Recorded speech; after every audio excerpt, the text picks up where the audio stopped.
Good evening and welcome, ladies and gentlemen, to another round of the Next Gen Racing Touring Car Championship for 2022, known as the NXTCC. And today it's round number 2 on the 10-round calendar, and we're here in the southeastern county of the United Kingdom, or particularly England, known as Kent, for the one and only Brands Hatch Circuit. And indeed, this is the series' first visit to the much-loved British circuit, whereby we'll be coming back here later on in the season for the fully fledged Brands Hatch Grand Prix loop. But it is today, of course, that we take to the Indy variant, the shorter variant, which is reminiscent of the original Brands Hatch circuit back when the circuit opened in 1950. And my goodness, it is the case the circuit is now 72 years old, and it continues to produce fantastic racing regardless of which class, whether it's GT3s in the GT World Challenge to the British Touring Car Championship class, or 30 even Formula 4s and everything else in between. I think there were a good number of minis racing around this circuit as of the previous weekend.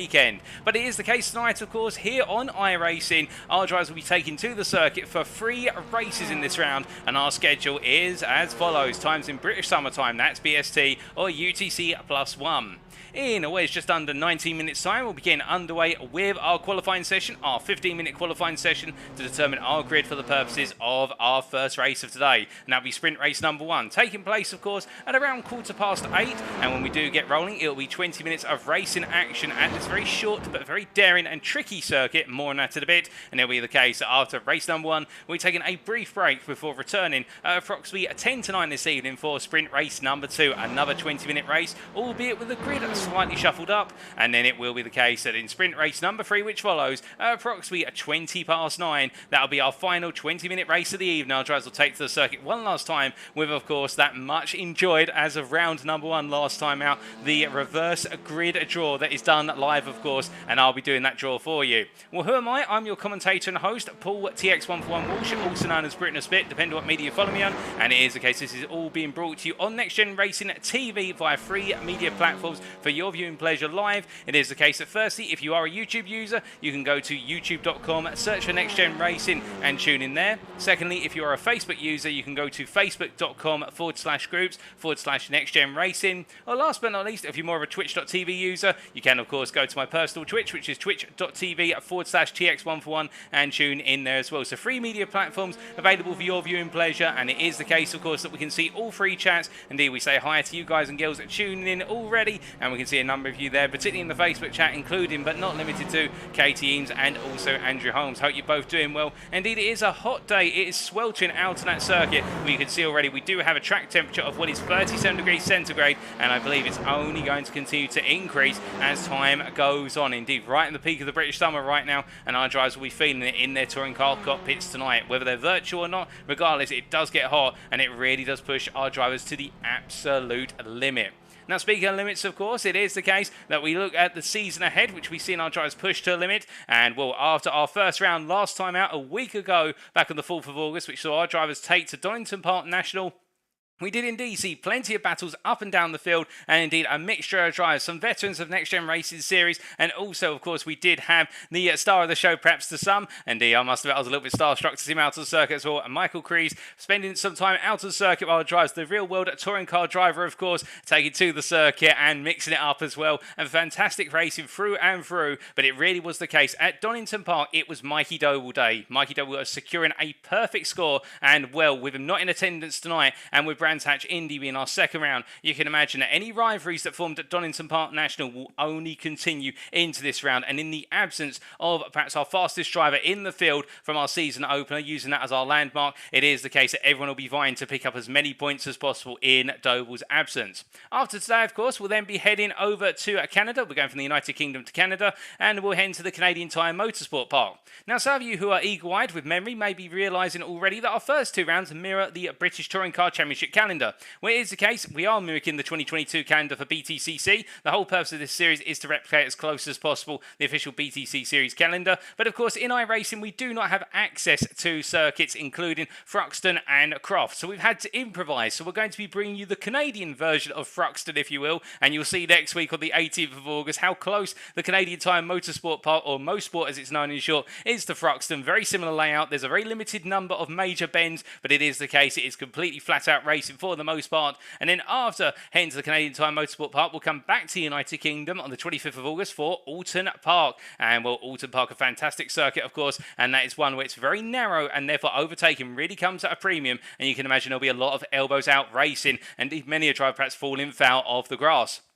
We'll then, for the first half of our season to conclude, be heading to Zandvoort Club Circuit in the Netherlands on the 1st of September. And that is because, of course, we do not have access to Croft on iRacing. It's not implemented in iRacing. So Zandvoort is the closest we can get to the official Croft Circuit. And indeed, you'll see why as well Zandvoort has been picked, but that will be on the 1st of September.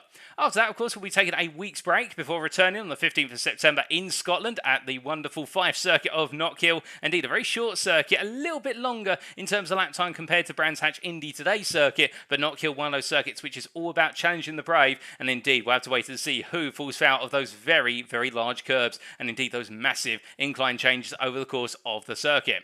So Netterton 300 will then follow on the 22nd of September for round number 7, before our drivers then make their way over to Italy for the Monza Grand Prix circuit on the 29th of September, and that's to mimic the fact that there are technically 2 visits to Thruxton on the BTCC 2022 calendar, and we didn't want to go back to the Canadian Tire Motorsport Park and run the exact same circuit, so we decided to mix things up by taking our drivers to Monza. And well, that circuit is all about straight line speed and being flat out and being smart in the draft. Then for the penultimate round on the 6th of October, it will be Silverstone National, and then we'll be looking to wrap up on the 13th of October with our second and final visit to Brands Hatch, and we'll be wrapping it all up on the Grand Prix loop as of the 13th of October. Unlucky for some, number 13, but who will be lucky and bring it home come the finish? Indeed, when we bring the curtain down, will it be a championship decider over the course of all 3 races there? But a long way to go, of course, an absolutely action-packed calendar for the season ahead, and, well, we are only in round number 2. Now, heading into this round, of course, it is the case that we should introduce our Drivers' Championship and our Team's Championship standings. And, well, we firstly look to our overall standings. Now, you may be thinking at this point, well, this is a little bit colourful. I've got classes, I've got colours. Let's take you through it, exactly what's happened. So it is the case, after round number 1, some of you may recall, in round number 1, no drivers were assigned to classes. Everybody was just in a blanket blank class. Everybody was racing in amongst one another, and the opening round was really used as a gauge of where the classes lie. We have 2 classes in this series. We have the Pro class, which is the creme de la creme, or the fastest of our drivers, and then we have the Pro-Am class, where our drivers are not quite on the pace of the pros, but looking to be competitive. Some rookies in there as well, looking to make their name, but it is the case we have a mixture of drivers there, all looking to up their racing abilities and will step up to become a pro one day. So you can see there on the table, we do have the class listed for each driver, Pro or Pro-Am. The Pros being listed as white text or black background, and the inverse being for our Pro-Ams.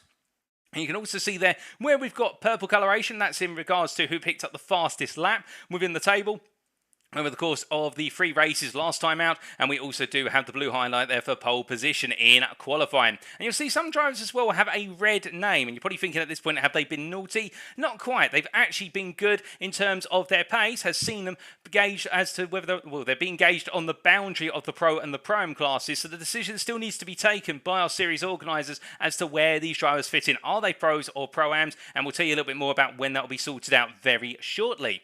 But we start off with our overall Drivers' Championship here. So this is all the drivers gauged according to a single point scoring mechanism, and it is the case that Mikey Doble, as we previously said, after that dominant run of form at Donington Park National, just running away with the proceedings, in qualifying taking pole position by 0.4 of a second, and in all 3 races just blitzing away, albeit in race number 3 it wasn't without him having to fight his way through the field with that reverse grid top 9, and it is the case Mikey Doble stands on 79 points with the opening season perfect score. And whilst he's not in attendance today, I think many a driver will be grateful for the fact he's not able to pick up the points. We'll definitely be missing him, but of course when he does come back, he'll come back absolutely flying. Indeed, it is the case that right now he's preparing for some of his real world racing, so we wish him all the best. Adam Delmont in P2 there, best of the rest on 60 points as it currently stands. We're 10-point advantage over John Higgins Jr., and John Higgins Jr. definitely doing very well for HSR last time out. And Andrew Holmes there in P4 on 40 points, only 1 clear of Lee Horn. And we did see quite a back and forth between Holmes and Lee Horn over the course of the racing at Donington. Both drivers in a mix of results, and Andrew Holmes having a lot of pace but not luck on his side. Meanwhile, it was the case that for Lee Horn, that consistency really shone through time and time again, and particularly in race number 3 where Lee Horn was able to hold on to quite a high position all the way through, dropping down gradually but really making his car as wide as possible. Jamie Dory there just outside the top 5 on 33 points, and I think looking to come back today absolutely fighting fit, given he had a lot of pace at Donington Park, but every race something went wrong, whether it was his own volition or not. John Higgins there, that's John Higgins Senior, we should clarify, in P7 on 32 points, and the senior member of the John Higgins family are leading Pro-Am drivers it currently stands according to the overall points classification. And then we do have Colin Martin, Matt Emmons and Ben Bennyworth completing the top 10 overall, with Chris Daines the best of the rest outside the top 10 on 12 points there, only 1 clear of Paul Scott and a 3rd point clear of Thomas Delaney. But as we look from our top 20 overall to outside the top 20, it is the case there we shouldn't forget about some of our drivers who didn't quite have the results they wanted last time out, including Gaz Will, and well, Gaz Will in the end, in fact a rookie there, not on the pace of his peers, but able to bring the car home 3 times out of 3 at Donington Park, and very happy with that were the team to see the car make it to the line. And Jamie Jenkins, David Whitehouse and Josh Brown, the 3 drivers who really had difficult races, involved in a number of incidents and all losing at critical points. But the question is, of course, how does this all fit together in terms of the Pro and the Pro-Am standings then when we start to cut our drivers apart into their classifications? Well, it is the case if we filter for the points based on classification, you can see here that in the Pros, Mikey Doble leading Wellows 19 points over Adam Delmont and a further 10 clear of John Higgins Jr. But this is where Lee Horn is actually closer to John Higgins Jr. and is actually ahead of Andrew Holmes when you factor everybody into account. And it is the case there that Lee Horn on 47 points, 3 clear of Andrew Holmes, and well, you can imagine those 2 will be going toe-to-toe tonight, with Jamie Doyle on 36 points there, 4 clear of Matt Emmons, and then Chris Daines, only able to make 2 races out of 3 last time out at Donington Park. It is the case there on 20 points. We're potentially looking to see him join us again tonight, if he's able to do so, but fantastic racing lies ahead ahead with him and his Rhino Motorsport colleagues who'll be taking to the asphalt over the rounds that remain. Then it is the case, meanwhile, we look to the Pro-Am standings by comparison. We can see here the complexion now, when you separate the points out, actually looks a bit different. It is the case there that John Higgins Sr. on 71 points with an absolutely dominant run within his class at the Donington Park circuit, leading by a margin as it currently stands of 17 points. Ben Bennyworth will have to do well to close the gap tonight to the senior member of the Higgins family. Paul Scott there in P3 on 38 points, only one clear of Rob McGregor, and Rob McGregor, you would argue, was the one driver. Indeed, we conducted a post-race interview with him last time out, a post-round interview, I should say, and Rob McGregor, I think, feeling that he was the driver who was cheated of points due to a number of incidents, having set the fastest lap in all 3 races, so picking up 3 bonus points on top of the points he accrued in each race. And here's the case on 37, he's ahead of John Burnham based on result countback, or in other words, based on those bonus points being attributed. John Burnham there in P5, he's 6 clear of Thomas Delaney in P6, and Delaney there having mixed fortunes at Donington Park, and he'll be looking to try and have a better run today, much like will Colin Martin, and really a big fan favourite Colin Martin, and on 30 points there, I don't think those 30 points are really representative of what he was able to achieve at Donington Park, but I'm hearing he's not in attendance tonight, or he hasn't taken to the paddock so far. We do hope he's able to arrive. Our touring car driver there, Michael Crees, in P8 on 30 points, unable to make tonight. We're expecting him to return later on in the season and looking to up his game versus his Pro-Am peers, with then Nigel Stock and Matthew Eddy completing the top 10, and Nigel Stock, of course, taking that pole position in round number 1, a brilliant pole position in the Pro-Am class, and we look forward to seeing what he can do tonight for Crest Autosport. Mark Sykes there in P11 on 24 points, only one off of Matthew Eddy, and he is 2 clear of Mark Arrowsmith himself, and Sykes, much like Arrowsmith, 2 drivers who were involved in the wars and battling in the midfield, and are looking to be steer clear of the trouble. Gareth Will, or Gaz Will as he likes to be known, in P13 with 12 points when you factor in just the Pro-Am classification. He's 5 clear of David Whitehouse, and then Josh Brown and Jamie Jenkins complete the stands, P15, P16. We then come to the Teams Championship. Of course, there is the Teams Championship to go with the Drivers' Championships. And here's the case at Donington Park. It was NXTGEN Orange that really ran away with the points there with the formation of Mikey Doble, Adam Delman and Jamie Dory.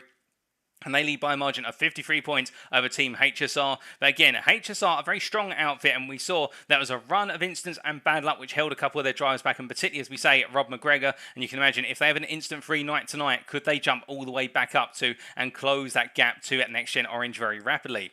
NXTGEN Green there in P3 on 59 points. They are ahead of Prime Stacking with Solo Racing in P4, and it is the case that our P4 team there, the best of the rest, on 28 points, 2 clear of SVPMR with Ignium, and then we do have NXTGEN Blue outside the top 5 in P6 on 18 points, 6 clear of Verano Motorsport. And our last 2 teams are Crest Autosport with Pebbles, and last but not least there, JBW Racing. But we come from our standings then to our circuit that plays host tonight, and it is, of course, the Brands Hatch Indy circuit, located in the village of West Kingstown in the county of Kent in England of the United Kingdom. This circuit, as you can see from the circuit map provided to us by simracingwiki.com, is a rather simplistic circuit on paper. 5 corners.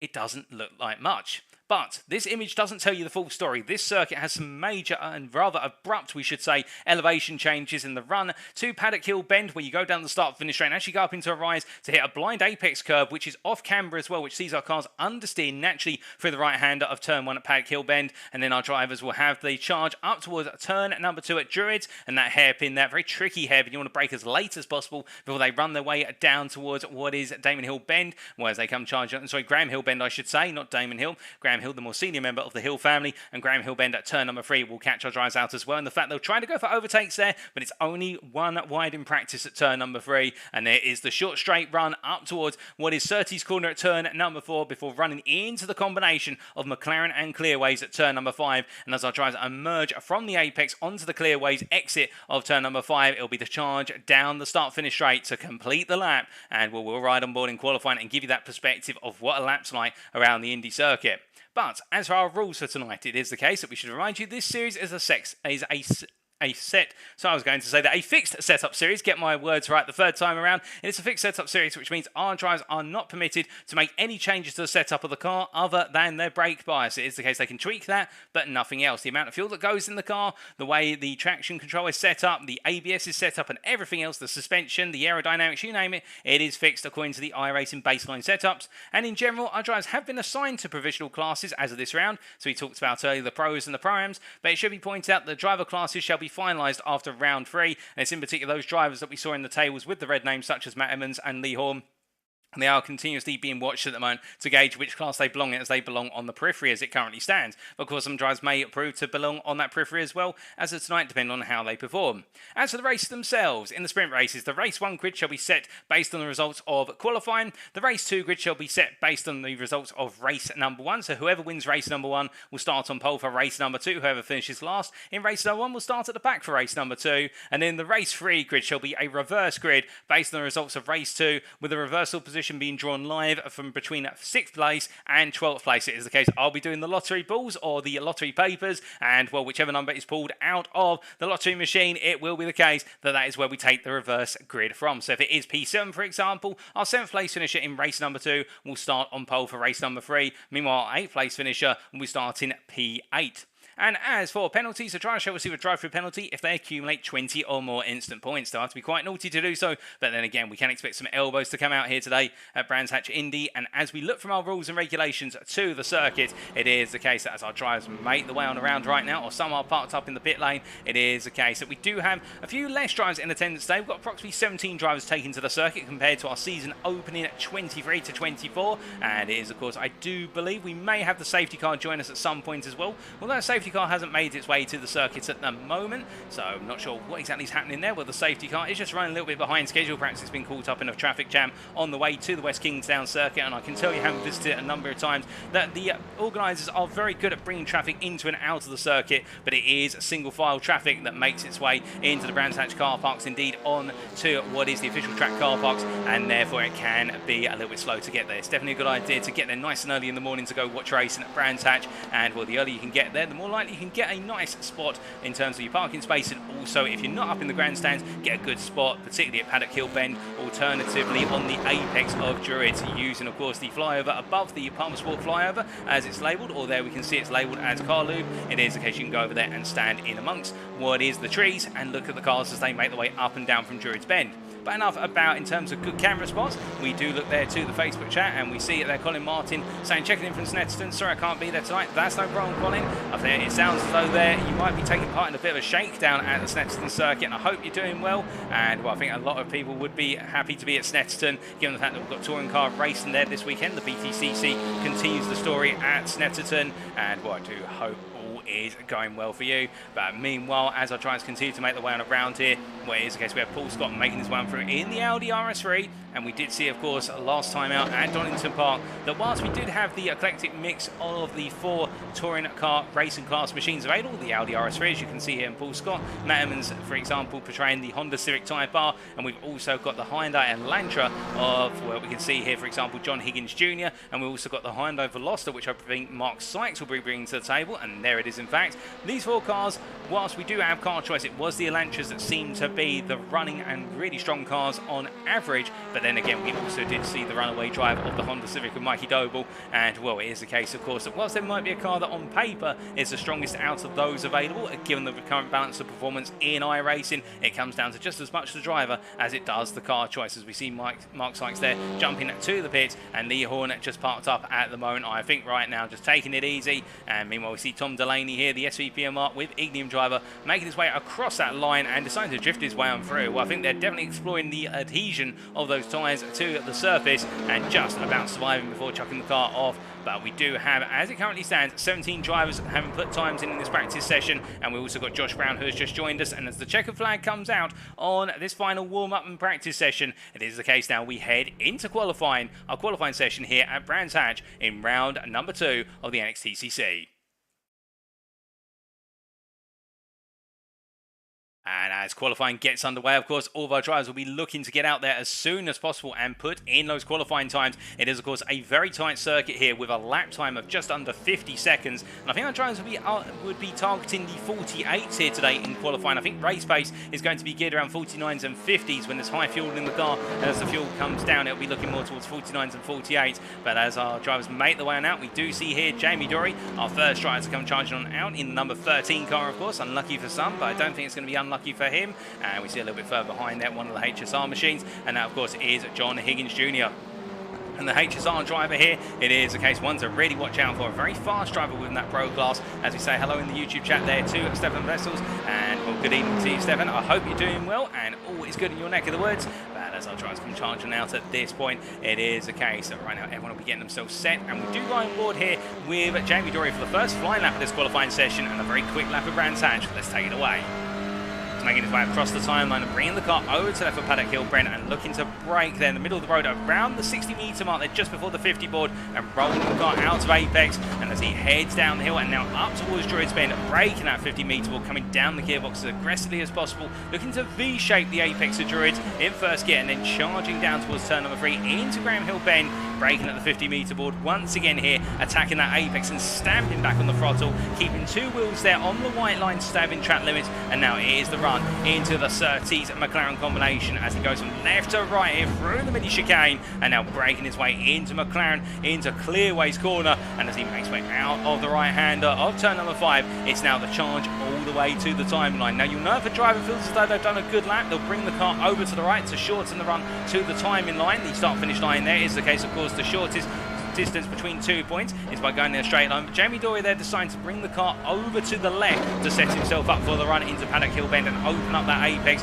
So he feels as though that was not a good lap. Indeed, he was impeded a little bit in terms of as he made his way into Paddock Hill Bend with cars coming out of the pits. But that is, of course, the nature of the beast here at the Brands Hatch Indy circuit. Such a small circuit, and it only takes you to get the track position in terms of qualifying wrong very slightly, and you may have to abort 1, 2, or even 3 qualifying laps to find yourself more space. And you can see on the circuit map provided in the top right corner of your screen right now, we do have quite a bit of space building in the run up towards Paddock Hill Bend and out of it. And I do believe, unless I'm very much mistaken, Matthew Addy is our lead driver who's now heading into what is Paddock Hill Bend and feeling a little bit comfortable with that. But it's definitely one of those cases where drivers will be looking to find that space as much as they possibly can over the course of the proceedings, and in finding that space they'll give themselves the best possible lap times. But as they roll the way on through, it is one of those situations whereby we do look here from Matthew Addy to, well, I think Gaz Will, and as we see Will here making his way on around here, the rookie of course in the Honda Civic Type R, and well in the next gen livery colours by looks of things there, and well I think that is a bit of a purpley blue mixture there where he does phase in out of existence. I think that might be a slight connectivity issue, but that has been reinstated there. But as he comes charging down for the right hander of turn number 1, very fetching livery there on Will's car, it must be said. And well, today can he do and carry on from where he left off at Donington Park, which is to avoid getting into trouble and just get some points on the board there, as it is the case. I think his internet connectivity may just need to avoid getting into trouble a little bit at the moment. I think some drivers around him may be a little bit worried about that, but still good from him. So what is John Higgins Senior here, and we can see the senior member of the Higgins family from the HSR currently not really anywhere close to the top 10, but I do imagine that's because of the fact that he hasn't really had the chance to put in a proper lap time as of yet, and he's really got to find himself some space on the circuit. Of course, it does take some time to get the tyres warmed up here, even though it is a warm track surface, 37 degrees centigrade. When our drivers initially made the way out into the circuit for the final warm-up session, it's only getting warmer, and you can see there now those lap times are starting to go, and Higgins improving his lap time there by over half a second to a 49.472, and he's still got plenty of time out there. And we can already see the incursion into the 48s of a couple of drivers, in particular our provisional pole sitter. Where's Adam Delmont here as Delmont makes his way out of the final corner and to the timeline and keeping the car all the way over to the right here, so he feels as though he's on an even faster lap. And as he crosses that timeline, does he improve? No, he does not. He just misses out on improving as he drifts his way through Paddock Hill Bend there, and well, you don't want to keep doing that. It looks very stylish and it gets you style points for the fans around circuit, but it is the case that is not the ideal way to clear the initial right-hander. But as he rolls his way on down there, we also say hello in the YouTube chat to Chris Daines, who's cheering on at Gavin Gardner, of course the Rhino Motorsport driver, and here is the aforementioned Gavin Garner, who didn't take part, of course, in the season opener, wasn't available to do so due to personal circumstances, but it is the case he's here tonight, and I think he was absolutely gutted to have missed the season opening round. I think it was a power cut or something along those lines, a major technical issue back home. But as he makes his way out to turn number 3 right now, using plenty of runoff area there, I think the track limits may say something about using that much runoff area, but he's gunning for it here. And Gardner right now, well, he's classified as Pro-Am going into this round, but if he shows qualifying times like this in future rounds as well, particularly in round number 3, where the decisions are made by the end of the round as to which class our drivers belong in, you could see him jump up into the pros. And indeed, a regular face now in the Next Gen Racing Series. We of course saw him in the LMP GT3 Series, or the Proto GT3 Series, and put in some stellar performances. And as the Audi RS3 driver here makes his way up towards Druids Bend, looking very good right now. But we see there Mark Sykes goes P4 overall, P2 in the Pro-Am classification. And we should clarify, if we haven't talked about this yet, if you're wondering how we can tell who's a Pro and a Pro-Am, if you look to the timing tower and also to at the bottom of your screen where we've got our drivers' names and their qualifying times coming on in, you'll see between their position number and the driver's name there is a coloured sash. It is the case if it's green, that means they are a Pro. If it is a purpley pink, that means they are a Pro-Am. We're continuing on the system that we saw introduced, of course, all the way back in what was season 1 of the GT3 Championship hosted on iRacing by Next Gen Racing. And here's the case, those colours continue all the way through. So remember, greens are going purple.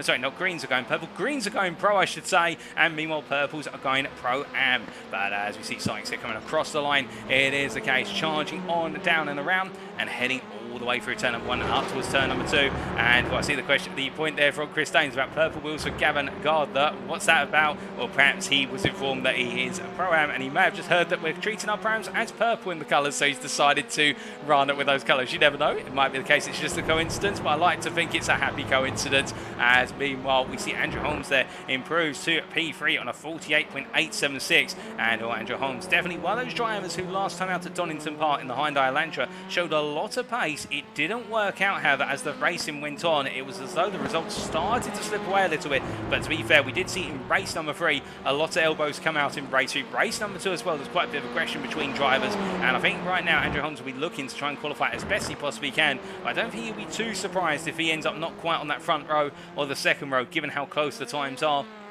And with a circuit like this, of course, at Brands Hatch Indy, we see Holmes making his way into the pit lane. The challenge with this circuit is it being such a short circuit, lap time comes in short supply as well. Now, what we mean by that is the fact that because there are only 5 corners, and whilst they are unique challenges of their own, there's not exactly a huge amount of time to be made in every single corner if you hook up the corners generally well. That means our qualifying order can really be mixed up here. You can imagine that whilst we've got a top 3 of pros right now, we've then got 4 Pro-Ams afterwards, and then some pros mixed in further down the order. It wouldn't be a surprise today if we do see quite a few drivers mixed up, and therefore that can really throw things into perspective in terms of who is going to be doing well here. And it all comes down to the race and drivers being able to find their way through the pack and charge their way on through. But speaking of charging their way on through, at this point, if he's the qualified P15, David Whitehouse there in the Renault throwback livery, he'll definitely be looking to try and charge his way through the order, qualifying P15 if things finish as they are. But as he makes his way there through what is Graham Hill Bend, it is the case now heading up towards the Surtees McLaren combination in the distant camera shots here. I mean, it gives you a sense of perspective of the run through the left into right chicane, and now heading into the braking zone for the McLaren to clear away his transition at turn number 5. And as he rolls on through, well, it's looking good right now for Whitehouse, and indeed 2 personal improvements in Sector 1 and Sector 2, and heading to the timeline in Sector 3. What's it going to be for the Britons? He crosses the line there. Well, it was the case. He's moved to a 49.641, and therefore he's now only what is 1.5 tenths off of Matt Evans in P14, but Whitehouse not improving his position in the qualifying standings, just his lap time. But meanwhile, we must look from him to Andrew Holmes here, who we ride on board with as he goes on to another flying lap, and we ride on board from the perspective of the Hyundai Elantra. As he rolls away from turn 1, you can see how the car coming away from the rear there with so much brake bias towards the rear, and as he brakes his way into Druids Bend. I think that's going to be the theme of the Elantra lap here, a lot of brake bias on the rear, and therefore that rear is going to snap round on the heavy braking. And as he makes his way down into Graham Hill Bend at this point, bringing the car in front, you can see it's almost as if the car's going into the corner before the drivers even brought the car into the corner under braking.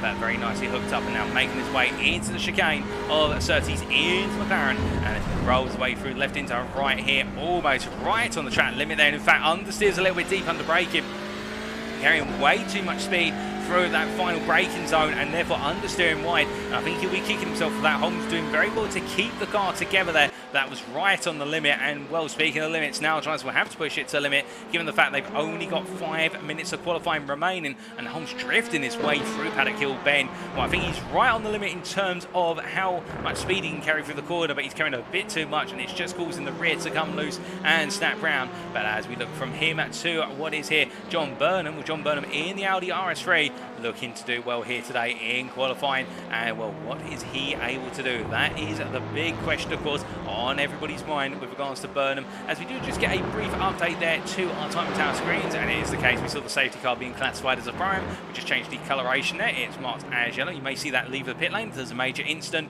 but otherwise it is the case that all things settled in terms of those classifications for tonight. And well, we see John Burnham here in the Audi RS3. Well, he is one of a limited number of Audis in this series. It is the case that the majority picks are the Hyundai Elantra or the Honda Civic Type R, and then the Hyundai Veloster and the Audi RS3 seem to be the rare picks, the unicorns in the field. And well, that is, I'm not sure exactly why with the Veloster being a car that seems to be quite a good all-rounder, much like, interestingly enough, the Honda Civic Type R, albeit the Honda has a lot of braking potential, and as a result of that, it goes very well into heavy braking zones, and also it does very well the deeper it goes into a race. But focusing more on the Audi here, and we ride on board with John Burnham as he gets ready to head into the final stages of this lap and take us on to another flying lap. The Audi here, its weakness, of course, is its gearbox, a very aggressive gearbox where it's all focused around the top gears, and therefore at circuits which don't really see the deployment of top gears, this car will be doing a lot of gear shifts, so we'll be having to stay in a much higher gear than its peers. And well, as Burnham takes us onto a flying lap here in the draft area of Delaney, there's the case we make our way into Paddock Hill Bend, braking there about 90 metres in the draft. And I think wary of the understeer that comes from being in the draft of another car in terms of that dirty air, and now braking his way into Druids Bend. And as he does there, you can hear the bottom of the car scraping in the charge up the hill, rolling his way out of turn number 2 and down towards turn number 3 here, heavy on the brakes into Graham Hill Bend at that 50 metre mark, that common 50 metre board there. If it gets wiped out, I wonder if any drivers will just simply do it by muscle memory. And as he makes his way now up towards turns 4 and 5 into Surtees and then through into McLaren clearways, it is the case here, very nicely compacted on the brakes, but just getting a little bit of understeer, that under braking in the draft of Thomas Delaney, that hurting him. And indeed it is the case. I think John Burnham here has got a bit too close, and therefore as he tries to carry more and more speed into each and every corner, he's effectively being penalised for it. We can see that he's lost out in terms of that time. It could have been a better lap. Delaney improves to 49.829, but Delaney still stays in P16, and the only driver who's yet to put a time on the board is Josh Brown here. And Josh Brown, it's gone quite late, it must be said, but the Hyundai Elantra driver here, as he makes his way out to the final corner and down towards the timing line, well, will this be his first lap registered? I think it is going to be a registered lap here, and that puts him P17 ahead of Will, and it is the case there, setting a 50.222. As we look to the YouTube chat, we say good evening to Mikey Doe. We're looking forward to watching all the coverage from the south of France this evening. Good luck, everyone, and well, we appreciate you tuning in, Mikey, and well, we'll have to wait to see who can steal all the points, indeed still the spotlight after your run at Donington, of course, where all the points went to yourself. And it is looking as though right now, with 2 minutes left on the board, as we transition to him running very wide out of turn number 3, it is Jamie Dory who is pushing hard, 1.5 tenths clear of the rest of the field in this qualifying session, and 1.5 tenths here feels like a lifetime when the lap is almost perfect for every driver. But it is the case that Jamie Dory definitely right now in that 48.692, I think, coming out all guns blazing here today after the difficulties of Donington. It is the case that today he's looking to be brilliant at Brands, and he is definitely doing so as he makes his way onto his penultimate flying lap in this qualifying session out of those available, and as he makes his way down the hill through Paddock Hill Bend, I think this may be the case that this lap is a bit more of a sighter to make sure he's all hooked up, and then he goes on to that final lap and delivers. Meanwhile, as we see Dory, they're going deep impact into Druids, going up the inside of the round is the Audi RS3 driver Gavin Gardner here. Well, I must admit, it is great to see an Audi RS3 right up towards the front of the field. Again, the Audi, typically a car that we don't normally see unless at very specific tracks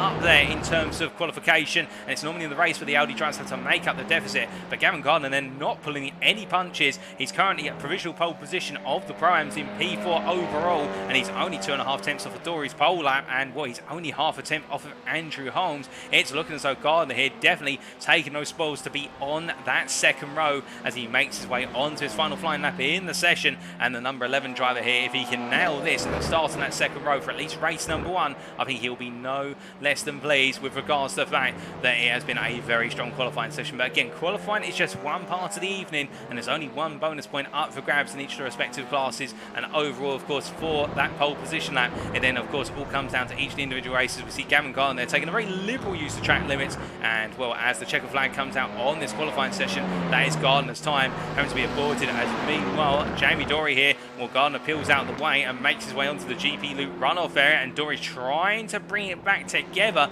after losing a little bit there. You saw under the transition through Surtees into McLaren, it was the case the rear started to step out slightly, pushing it to a limit as he comes to a timeline here. Will it be an improvement for Dory? It was an improvement in Sector 2, but not in Sector 3, and Dory in the end does not improve. We've got more drives coming through. We just saw they're going through the camera, one drive, and then it's Adam Delman who parks up on the line, and, well, I think some drivers will not be too pleased with that, given the fact that that is the run to the timeline there. And, well, I think Delman, they're just getting a bit of a practice start and then realised he shouldn't have parked it there. But meanwhile, well, it was Matthew Addy who came through to be slightly compromised, as meanwhile Paul Scott comes across the line and goes up to P10, jumping from P11, just demoting John Burnham out to the top 10 there. Can Burnham respond? No, he can't, as we see that a wayward, I was going to say a wayward Renault Elantra, no, it's a Hyundai Elantra in the hands of David Whitehouse, but John Burnham in the end just missing out, and it is Jamie Dory who takes pole position in this qualifying session overall and in the pro class, and it is Gavin Garner who takes pole position in the Pro's P4 overall,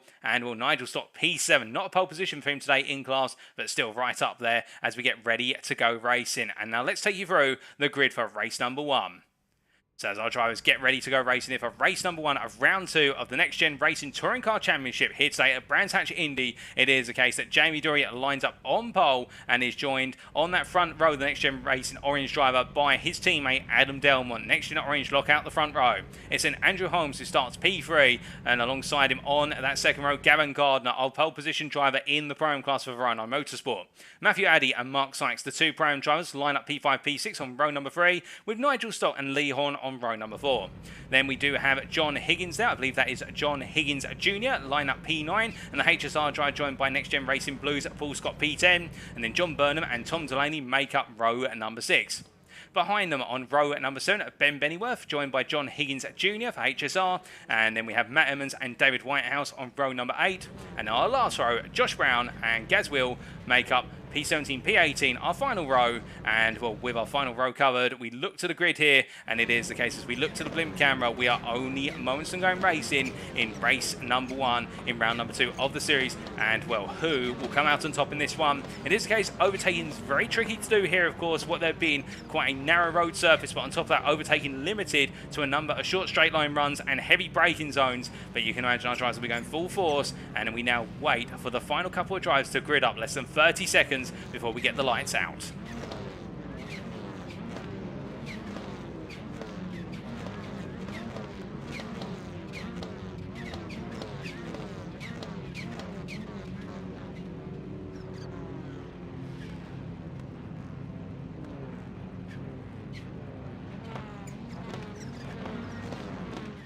As we look down to the grid, we'll very shortly be getting the red light cool down, and, well, as we do, it is the case that we will be going racing. And, well, here we go then, ladies and gentlemen, for race number 1. We wait for the lights.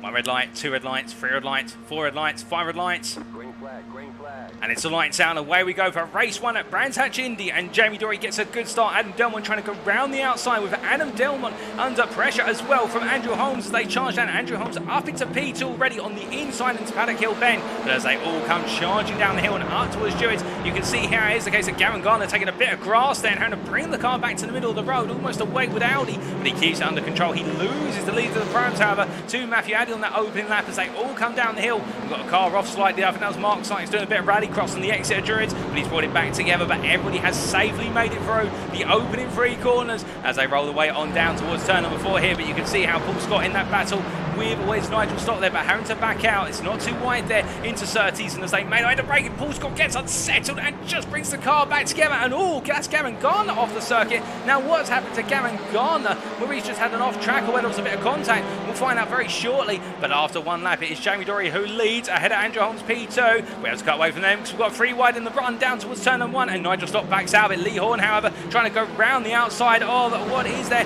Nigel Stott gills around the outside of John Higgins Jr. He can't quite get it done as John Higgins Jr. keeps him at bay. And well, further down the order, we see Ben Bennyworth here. It's a mad scramble in the midfield pack for P10, and Ben Bennyworth having to hold on right now. So we've got 3-4 wide behind. That's Burnham and Delaney and Emmons, and Emmons up the inside on 2 there. Oh, and there's contact between Delaney and what is there, John Higgins Sr., but they've all survived it. Now, how on earth have they survived that contact? I'll never know, but in the end, that shows great car control from all the drivers, and also the fact that whilst the elbows are coming out nice and early, they're trying to keep it as civil as possible as they roll the way now through what is the final corner and onto that start-finish straight.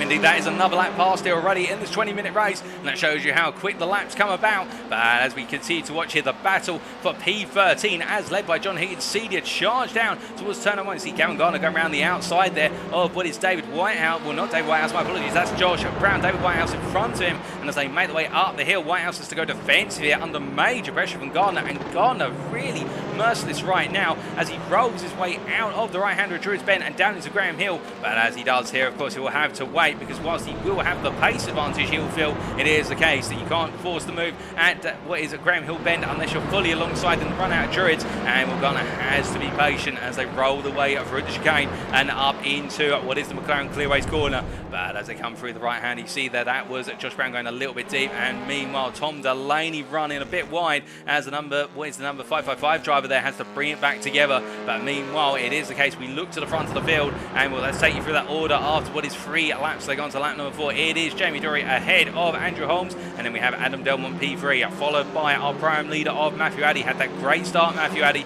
getting up into P4. He's been chased out by Mark Sykes P5, the Veloster driver, pressing on hard here. And then we have John Higgins Jr. P6, followed by, well, it is the case, we've got Lee Horn and then Nigel Stott. But meanwhile, Mark Sykes goes to move up the inside there into Surtees with what was Matthew Addy running wide coming out to Graham Hill Bend, and Mark Sykes now up into the lead of the prime class here. It's been some time since we've seen him lead in the class, but Mark Sykes coming out absolutely on a charge here today at Brands Hatch Indy and doing everything he can to take the lead and charge away with it as they make the way across that timeline once again. But in terms of the rest of the top 10, we can see there Nigel Stott P8, followed by Paul Scott P9, and it's Ben Bennyworth who completes the top 10 as they make the way on towards Paddock Hill Bend. But of course, one of the big questions that we do have is what exactly happened. Oh, goodness me, before we do, that's Lee Horn getting it slightly wrong. I think he ran wide there at Paddock Hill Bend and has had to try and bring the car back together. But the big question that some of you may be asking, what on earth has happened to what is Gavin Gardner? Well, let's take a look back and find out what happened on the opening lap.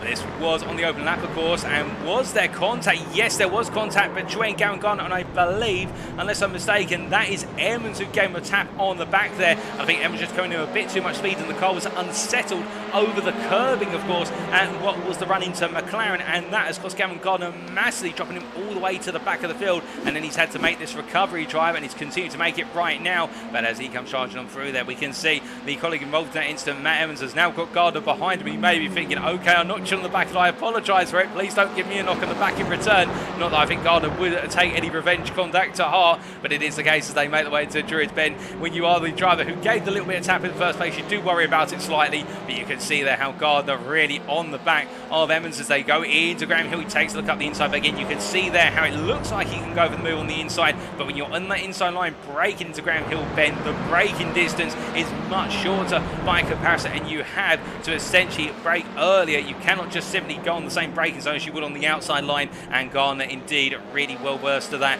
and now making his way out of the final corner, trying to get into the head of Emmons here as we ride on board with Gavin Gardner from Rhino Motorsport, charging up towards what is Paddock Hill Bend in the battle for P13.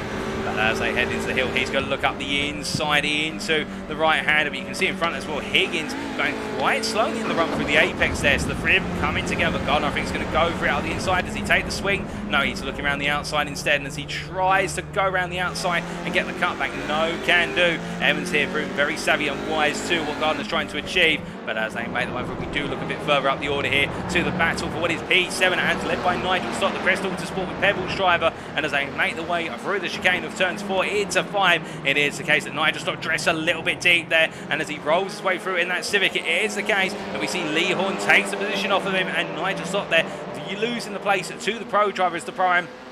as they make their way down towards what is turn number 1. But meanwhile, whilst all that's happening, we just saw there briefly in the foreground to the camera shot into Paddock Hill bend. Mark Sykes trying to go on the offensive versus Adam Delman for P3 overall. But then Nigel not carrying the speed through Paddock Hill. And now Paul Scott's going to be up the inside into Druids. Under braking here. And I think this may be a move that's all said and done as they roll their way through the right-hander. And behind, we see Ben Bennyworth now also trying to get into the mix here. Nigel Stock falling down the order like a stone right now. But Ben Bennyworth there, oh goodness me, going very, very wide. Now, was there contact between the two of them? That's the big question. Well, speaking of contact, well, there is. Matt Evans and Gavin Gardner here, the two of them getting together. And well, here's the case. I think a bit of paint being exchanged on the cars, but Gardner gets on through. And in the end, it wasn't without a bit of door-to-door, but Gavin Gardner finally finds his way into P13. And, well, we are only just shy of 7 minutes into this race. You'd think it'd be going a lot longer given the number of laps accrued, but no, it is not the case. We've still got plenty of time in this race number 1. And speaking of plenty of time here, well, Nigel Stock's got plenty of time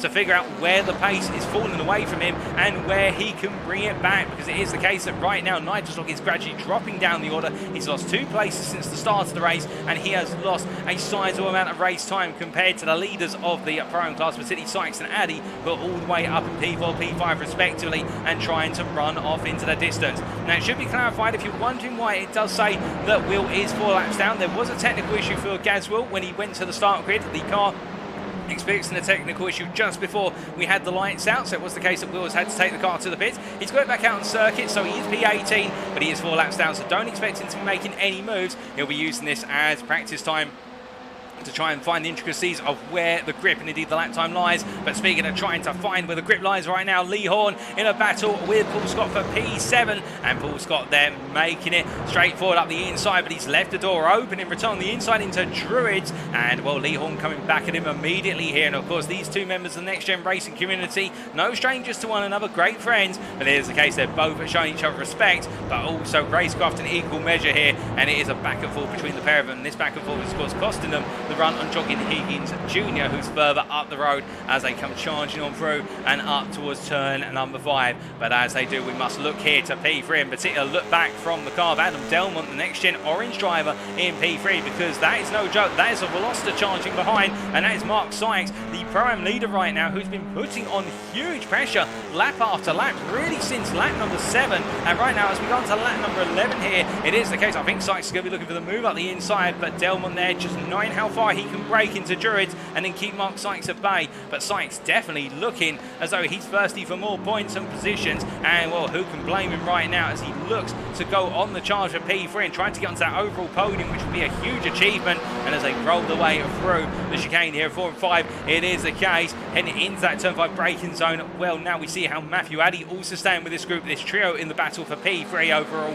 And well, is Addy just playing the patience game here, or is he on the limit in terms of pace? I think he may have a 10th in the bag still, and he is just right now waiting to see how it plays out in front and not get himself into trouble, given the fact that right now it's looking very fearsome between Sykes and Delmont in the battle for that final spot on the overall podium. But as they roll the way up towards Druids, been no such opportunity this time for Sykes. Further back, meanwhile, Paul Scott here continues to chase after Lee Horn in the charge up towards turn number 2, and then Nigel Stock here, well, he is starting to settle down now. I think Nigel Stock's had a small blip in terms of what is its pace, the Crest Autosport with Pebbles driver, and now he's finally settling back into a rhythm. And this isn't something we normally see from Nigel Stock. We normally see he's either on the pace and on the form, or it's the case it's not quite there on the day. But it seems as though he's gone for a bit of a stage whereby in qualifying, great pace shown, but then in terms of in the race early on, things have fallen away. Now, whether there's a small bit of damage to the car that we haven't quite seen picked up earlier on, that could be the case, of course, and he's had to try and figure his way around it. But meanwhile, as he makes his way down towards turn number 1, we can see just a bit further in front there, Lee Horn right now under pressure from Paul Scott, but Lee Horn keeping the Audi driver at bay as they roll the way onto another lap here. Up towards Druids they go once again.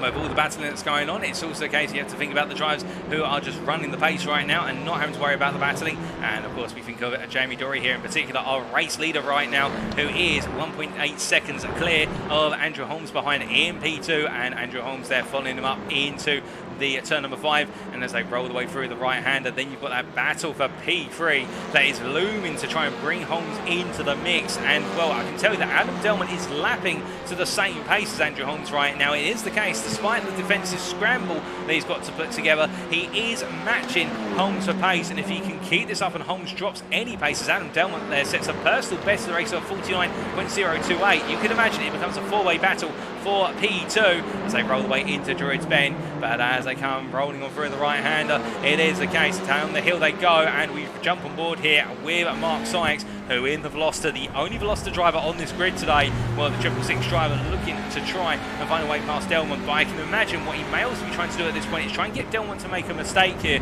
for the simple reason we've only just cleared the halfway point of this first race, and he won't want to go for the move too soon, because otherwise he'll bring Addy into the mix, and then could he also bring the likes of Higgins, for example. But do keep in mind, Higgins running in P6, and that of course is John Higgins Jr. He is 5 seconds off of this battle. It is the case that our top 5 are just charging by comparison, as no change at this time around either as they roll their way down through Paddock Hill Bend. But you can definitely see how Delmont's really struggling in the medium speed apex of Paddock Hill, whereas Sykes is feeling a lot more confident with the car. But then again, it could be the case, of course, that Delmont right now is trying to preserve the Civic a little bit more, because it does go stronger as the race wears on compared to its peers in the class. But meanwhile, I think we've got a bit of drama. Oh, goodness me. Now, what on earth has happened to Paul Scott? That is up at Druids Bend. I think he's gone straight on.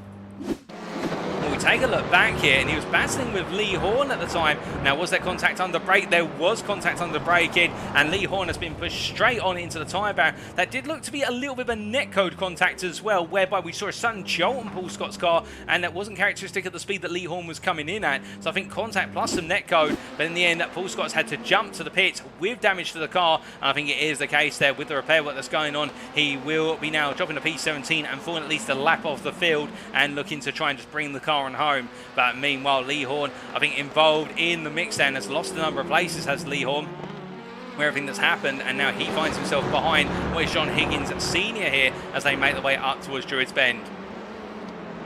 As they roll the way through the right-hander here, John Higgins Sr., of course, it is the case. Well, he hasn't quite been on the pace compared to Donington. We really saw Higgins Sr. absolutely flying in the HSR machine at Donington Park. But again, keeping in mind, of course, a very short circuit here, so the gap between lap times and indeed the space for lap times to improve is quite fine and small compared to, say, Donington Park National or other larger scale circuits. I think Higgins Sr. here won't mind too much. I think he'll be grateful that just running the car right now. I think he'll be identifying where he's losing that lap time, because his pace, to be fair, as it currently stands, is not too bad, although the top 10 are running comfortably in the 49s. Higgins oscillating between what is the low 50s and the high 49s, so the pace is growing by comparison. But as he makes his way down the hill, he'll be looking to try and keep Horn and Whitehouse at bay. And well, here is David Whitehouse, of course, the JBW Racing driver. And if you're wondering how the teams are organised, sometimes it is the case our drivers have registered themselves as part of teams before the event. Others have been merged together at the volunteering from our organiser, Jamie Dory, of course, who's brought drivers together to form teams. It's always good to have a team's championship in the series, and David Whitehouse here run a bit wide there coming out to turn number 3, and well, the number 7 driver, I think, just needs to try and keep it on the straight and narrow to avoid picking up any drive-through penalties for off-tracks being accumulated. But we look from them to the battle for P7 here, and where you can see that Nigel Stock running in P7. He's then got John Burnham approximately what is 7/10 back, and Burnham here under the onslaught. It is the Audi army battling to be the lead Audi right now. It's Burnham who leads this group of Audi RS3s, but then we have Ben Bennyworth and Gavin Gardner behind, and well, we know that Gavin Gardner on paper is looking to be the fastest of the 3 Audi drivers out of this group. Of course, Paul Scott retired will jump to the pits. We're not sure if he's retiring from this race. They're still doing work on the car. I can see the mechanics are furiously right now using some sort of hammer to bash the front bumper work back into place, but it is the case that Ben Bennyworth here finds himself in a very nasty sandwich, because behind him he's got a driver who's very respectful, who's got a lot of pace, and in front of him he's got a driver who is his match in terms of pace, and well, who will come out on top of these 3, and if they can bring Nigel Stock into the mix, it's only going to open things up as they come charging down towards the timeline. And with 5 minutes left on the clock here in race number 1, we say hello there to Jeremy DeBover in the YouTube chat. Hope you're doing well, Jeremy. It's been a time since we heard from you, but indeed, Jeremy DeBover, fantastic racer, and having featured a number of the GT3 championships at NXTGEN Racing. And well, looking back to the racing out of the circuit right now, Garner definitely trying to press on, as meanwhile we see here in the battle for P12, David Whitehouse late on the brakes there, up the inside of what was their Higgins Sr. into Druids Bend, but Higgins Sr. comes back in with Whitehouse overextending the corner, and well, Whitehouse will have thought, I've got it done, and then realised he's got a bit deep into the corner, and well, in the end, Higgins Sr. finding the cutback. Brilliant racing between the pair of them, and Whitehouse, I think, feeling as though he's got the pace to make the move, but he's just not quite got the position yet to be able to go for it in terms of lining that up perfectly. And as he rolls his way out of turn number 5, he's still got some opportunities to go here to go for that P12. And as he rolls his way out of the final corner onto the start-finish line, you can definitely see as we ride on board here with David Whitehouse just how close he is getting in that Elantra in the charge on front. Of course, Higgins Sr. in the Elantra himself as they both roll their way and clatter their way over the apex of turn number 1 and up towards Druids Bend they go. Will Whitehouse look for it this time? No, he's far too far back to go for the move. Instead, he has to play the patience game as they roll their way down the hill towards Graham Hill Bend, but as they come charging on down, it is the case that we do look from them to that battle for P9, and Gavin Gardner has found his way past Ben Bennyworth. How did it happen, I hear you ask? Well, let's take a look back.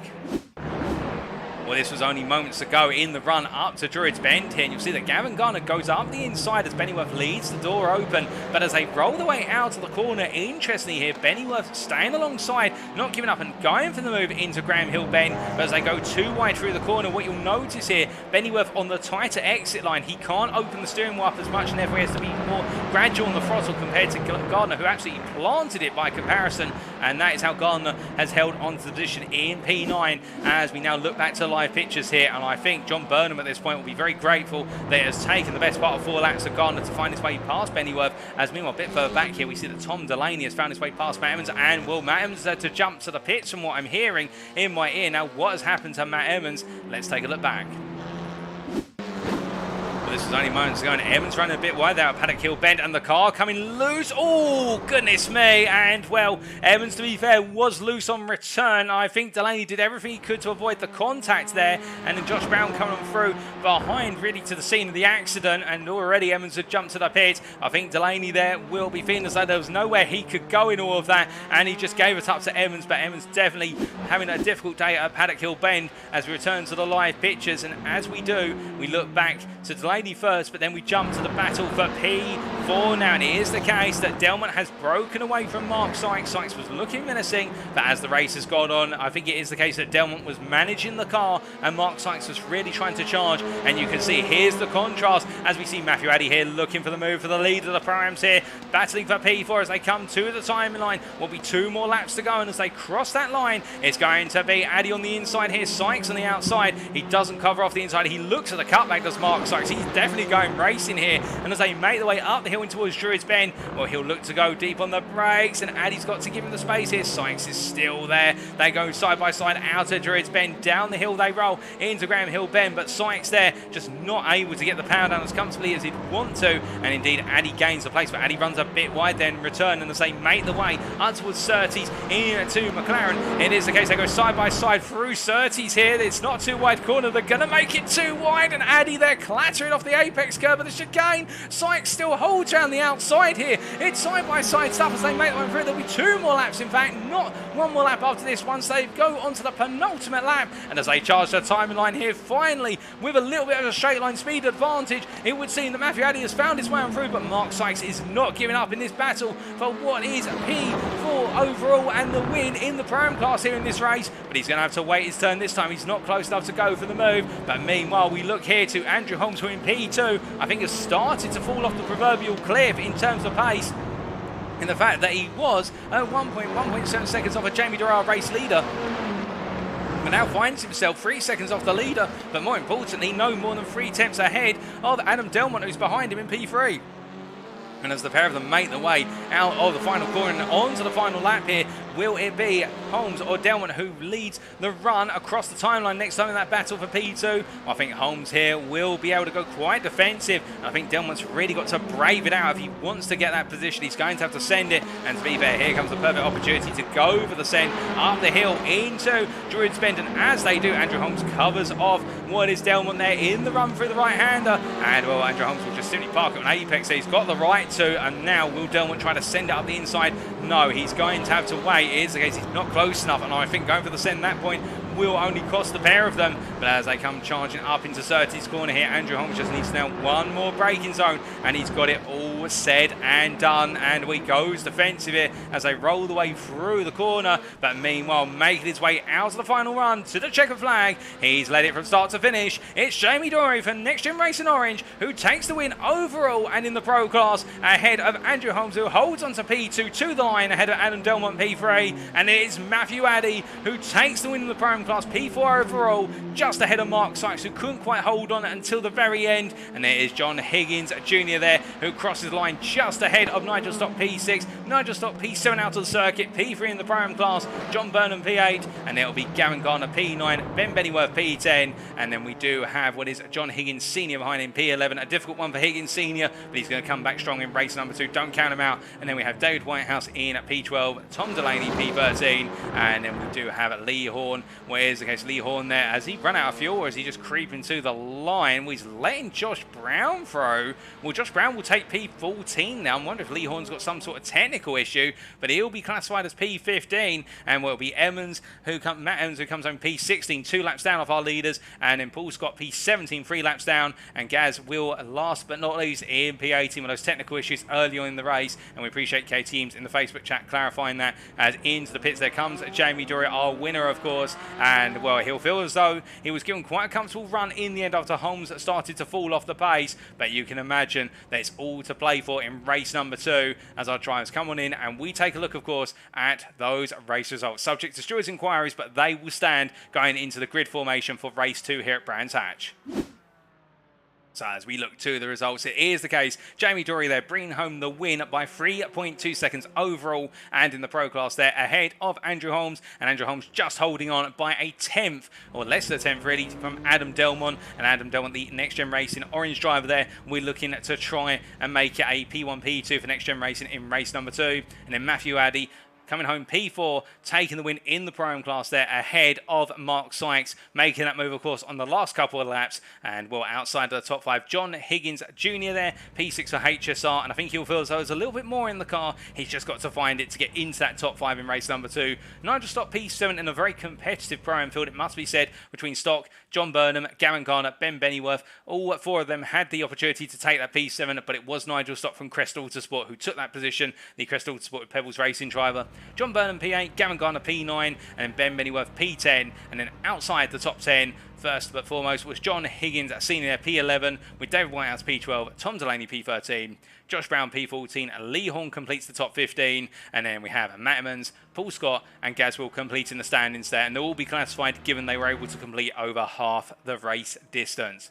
But with that, ladies and gentlemen, it is now the case that we take a brief pause before returning for race number 2 at Brands Hatch Indy in the Next Gen Racing Touring Car Championship round number 2. As we see the safety car making its way around there, checking the circuit to make sure that nothing's come up or any of the curbing has come loose. But we'll be back in approximately, will be about 5 minutes or so for the build up to race number 2. Don't go anywhere, you won't want to miss it.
Alrighty, ladies and gentlemen, we are back for the build-up to race number 2 in round 2 of the Next Gen Racing Touring Car Championship for 2022. This round, of course, being brought to you at the Brands Hatch circuit, specifically the shorter Indy variant. And well, it was the case, of course, we saw a frantic race number 1, 20 minutes of racing action after what was a close qualifying session, but in the end, it was the case. As we do look to him making his way into Paddock Hill Bend, Jamie Dory continued from where he left off in qualifying with an absolutely brilliant run away into the distance and take the win in race number 1. But can he do the same in race number 2? That is the question, given the fact that race number 2 will see the grid line up as they finished come the end of race number 1. So on paper, you can imagine that if Jamie Dory was to hold the lead for the first couple of corners and then gradually open up that gap, he should have it all done. But that's in theory, of course. In practice, it could be a completely different story. Indeed, we can imagine that the rivalry between Mark Sykes, who we see here, the Next Gen Racing Blue driver, and his counterpart of what is Matthew Addy, they were battling for the win in the Pro-Am class, and well, it was in the end the difference between the two of them in terms of settling for P4, whereas Addy brought home that P4 overall and Sykes P5 overall. But as we did see there in the YouTube chat from Mikey Doble, that Mark Sykes is definitely on it and fancying Mark Sykes for win is Mikey Doble, and well, I think you're not wrong there, particularly depending on how the lottery ball goes for race number 3. There's a huge opportunity, but even before then, I wouldn't be surprised if we potentially see Mark Sykes get a really good start here today, and if he can make an early breakaway from the rest of his Pro-Am peers, you can imagine he'd be able to bring home that class win. That's all he needs to do is find the break, and I think where he was held up last time making that break was the fact when he caught up to the back of Adam Delmont, he couldn't find a way past, and Delmont in the end was able to use the Civic's endurance versus the Veloster's shorter turn pace to his advantage, and really that thwarted Sykes' strategy in terms of breaking away. As he makes his way on around, we are pleased to also hear that I think Gaz Will has returned to the circuit, or will be returning very shortly. I think he's still working on those technical issues, but they are gradually being resolved. And well, we also say hello there in the Twitch chat to Motor Magpie, and I do believe, unless I'm very much mistaken, that is one David Whitehouse, and I hope you're doing well, David. And whilst a bit of a difficult race in race number 1, there's still 2 races out there here today, and we'll wish you all the best, of course, in the other 2 races. And clarifying there with regards to why Lee Horn was parked just before the start-finish line at the end of the race and was waiting for Paul Scott. Well, that definitely makes sense given the 2 came together earlier on. But right now, with just over 2 minutes remaining before we go racing once again, we take to that grid. There's a case, of course, all our drivers right now, we're trying to get themselves mentally prepared for this one. Indeed, some will found that the race didn't go their way, others will feel as though the race did go their way. And Matt as well, those drivers who's the former, it didn't go his way in race number 1, and he's got it all to do once again here. He'll be starting quite far down the order, to be fair, and well, what can he do given the fact that the pro driver is going to have to battle his way through a Pro-Am class which is absolutely on point in terms of battling, particularly the likes of, say, Nigel Stocker, Ben Bennyworth, just to name 2 of a number of drivers who have all been showing very close pace, and that could make it very difficult given how difficult overtaking has proven to be here at Brands Hatch Indy. We've seen it in race 1. We saw a good number of overtakes, to be fair, but those were overtakes that really had to be forced in terms of the issue had to be forced. They weren't straightforward. Our drivers had to work for them, none other than, of course, for the win of what was the Pro-Am class between Matthew Addy and what was Mark Sykes. But now, as we do head towards that final minute in the countdown, in this warm-up session, if you will, we see Lee Horn here right now. The Next Gen Racing Green driver, well, it all went wrong in race number 1, and for him, he'll have to think about how he can settle down into a bit more of a rhythm and try to avoid getting caught up in those potential incidents. We know Lee Horn, one of the smartest and consistent drivers out there, not necessarily the fastest, and he'll just need to try and revert to his strengths. His strengths, of course, being that consistency in particular, which has taken him a long way, particularly where others start to lose their head as their racing goes on. But meanwhile, Adam Delmont here, where it was a 3rd place in race number 1, of course, finishing just behind Andrew Holmes. Can he go one step further and bring home that P2? Well, he'll be hoping to, given the fact he started P2 at the start of race number 1. He qualified P2, lost out the race start to Andrew Holmes and couldn't find his way back past. And well, now he'll need to try and find a way to get past the very tenacious Hyundai Elantra driver. And I believe Holmes is currently in the pit lane, unless I'm very much mistaken. And here's a driver I think everybody will be worrying about, Gavin Garner, the Rhino Motorsport driver. Knocked off the road in race number 1 on the opening lap, recovered in the end, but it wasn't too much of a recovery effort given the fact that his progress was stumped with a lot of battling. But can he make an early start? and can he charge his way up the order and potentially get himself right back into that P6 through to P12 group to make sure that he's in with a chance of taking reverse grid pole. That'll be on his mind, but the checker flag is out on this warm-up session, and now very shortly we'll be forming the grid for race number 2. So with the grid underway in terms of formation, let's take you through that grid here for race 2 of round 2 of the NXTCC here at Brands Hatch Indy. And it is the case that we do have Jamie Dory taking that pole position with Andrew Holmes lined up alongside the privateer, looking to take the fight to Next Gen Racing Orange driver into turn number 1.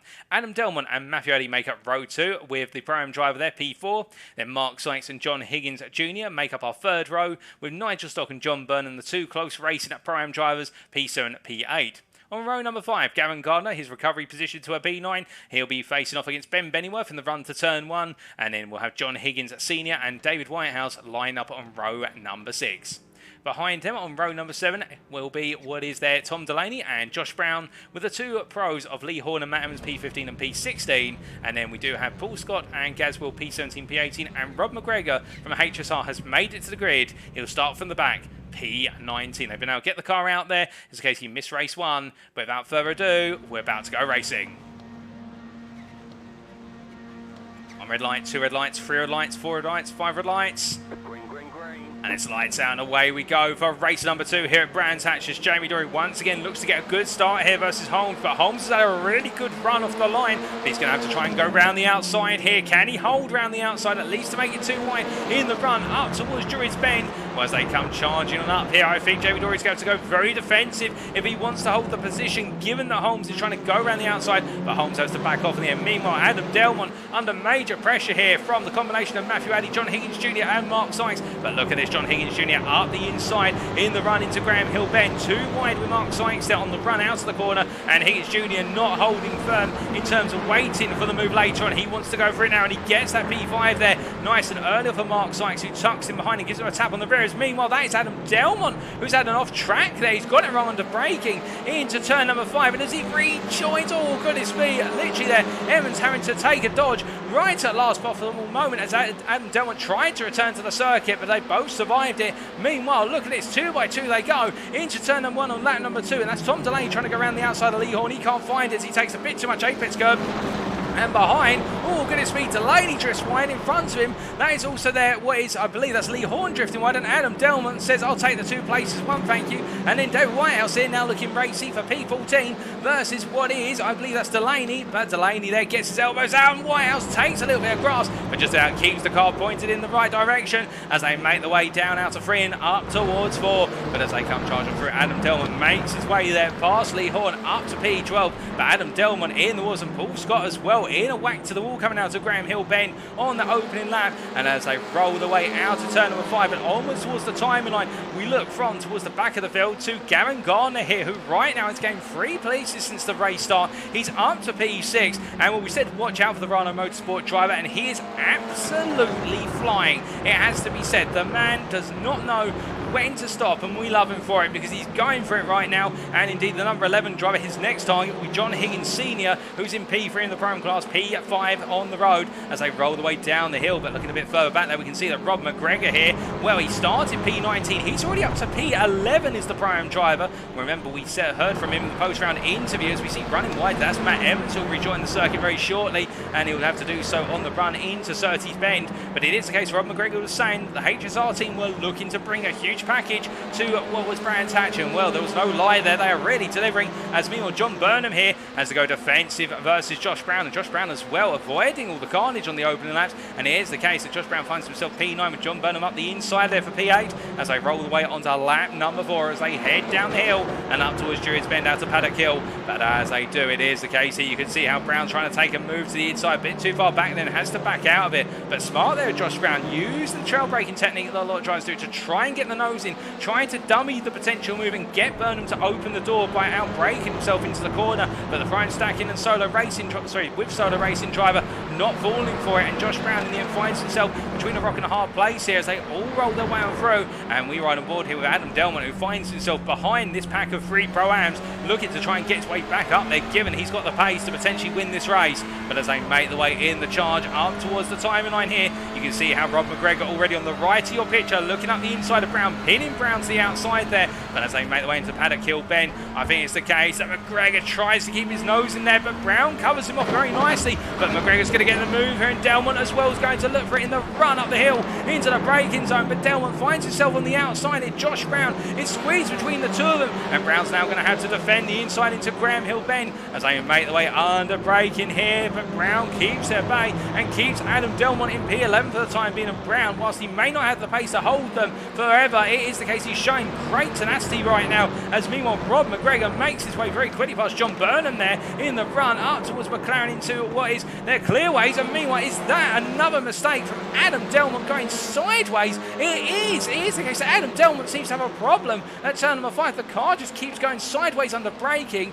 and well, I think Adam Delmont's demanding too much of the car too early on, as meanwhile we see John Burnham there trying to look for a move on Josh Brown, I should say. No way through for Burnham. Well, Josh Brown is really having to fight for that P9 right now, but meanwhile behind you can see Lee Horn and Matt Evans there trying to sort out that battle for P11, P3 in the Pro class. And would you believe it, after our top 2 are pros, we then have a whole pack of Pro-Ams from P3 to P10, and then we have our next pros. It is the case the Pro-Ams here are definitely showing their credentials, and they're loving it. And I can think right now that Lee Horn and Matt Evans and also Adam Delmont behind must be thinking, my God, we have got a long way to go if we want to catch up to Andrew Holmes. Well, there is Burnham under that pressure from Lee Horn, as meanwhile Delmont side by side with Evans in the run down towards the timeline up the inside for P12 here. I think he will have it all said and done unless Delmont makes a complete ham sandwich out to the run in and through Paddock Hill Bend. And as they roll the under braking now, I think Evans will go for the cutback, and well, he's going to go for it in the charge up the hill, and you can see there how Burnham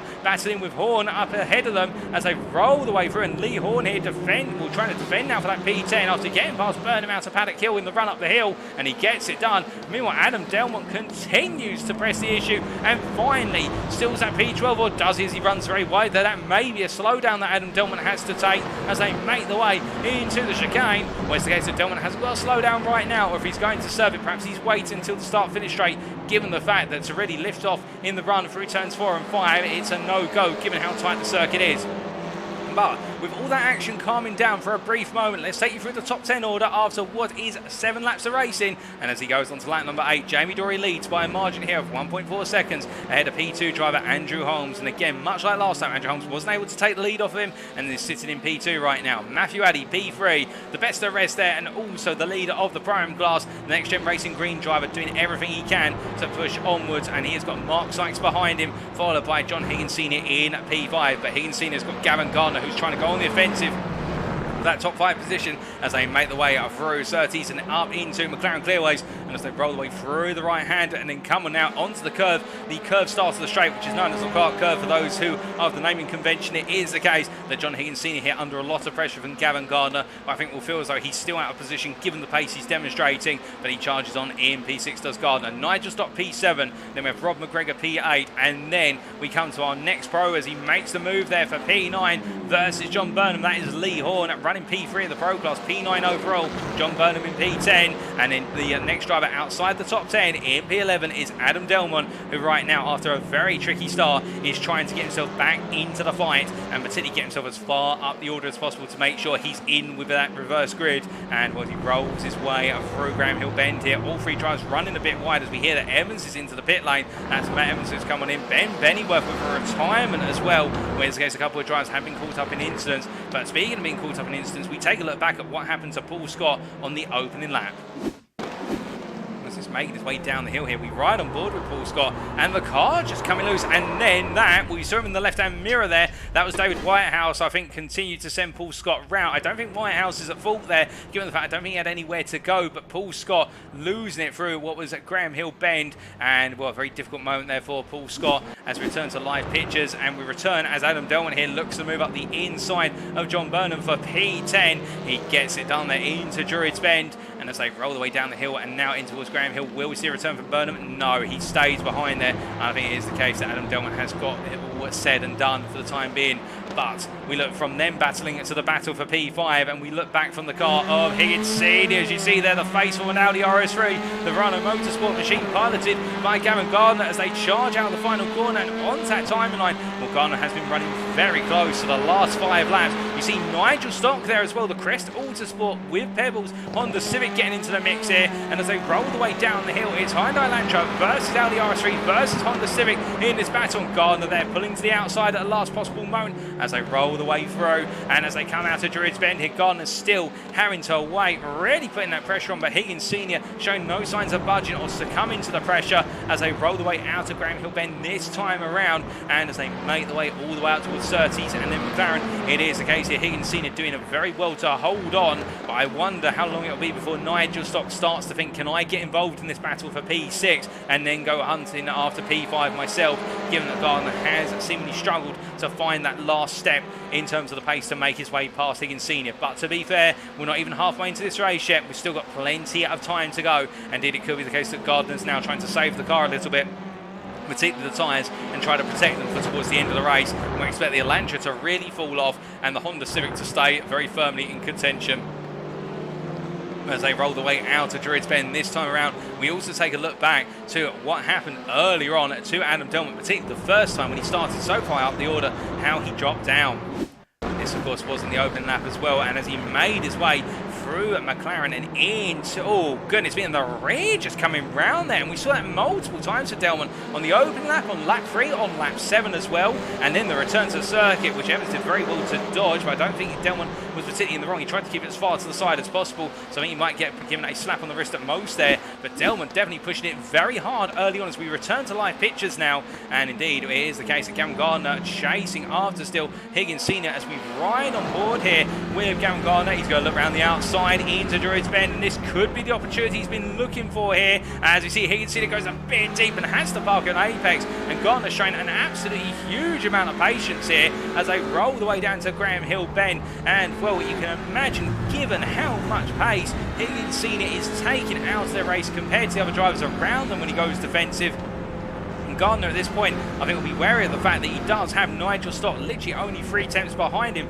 and looking for the opportunities as well as they make the way out to the Clark curve, and as they head down start finish straight, once again no change. In fact, Gardner a bit further back this time. I wonder now whether he's focusing a little bit more on waiting to those final 5 minutes where the Elantra will fall off the proverbial cliff in its entirety. But as they make the way through Paddock Hill this time, you can see there how Higgins squirming a little bit under braking into Paddock Hill to the apex, whereas Gardner much more solid. And that's the one thing about this Audi RS3, it is very strong over the curbing by comparison with its peers, and you can really chuck the car around, and that's what Gardner's having to do. He's really having to just bring the car free. It looks very smooth, but he's having to fight it as they make the way out a hill and up towards Surtees here. But as they come through, David Whitehouse looking in the battle here for P13 versus what is John Higgins Jr. And I think John Higgins Jr. having made the move only moments ago, and Whitehouse trying to find his way on back. But let's take a look at how the move was done.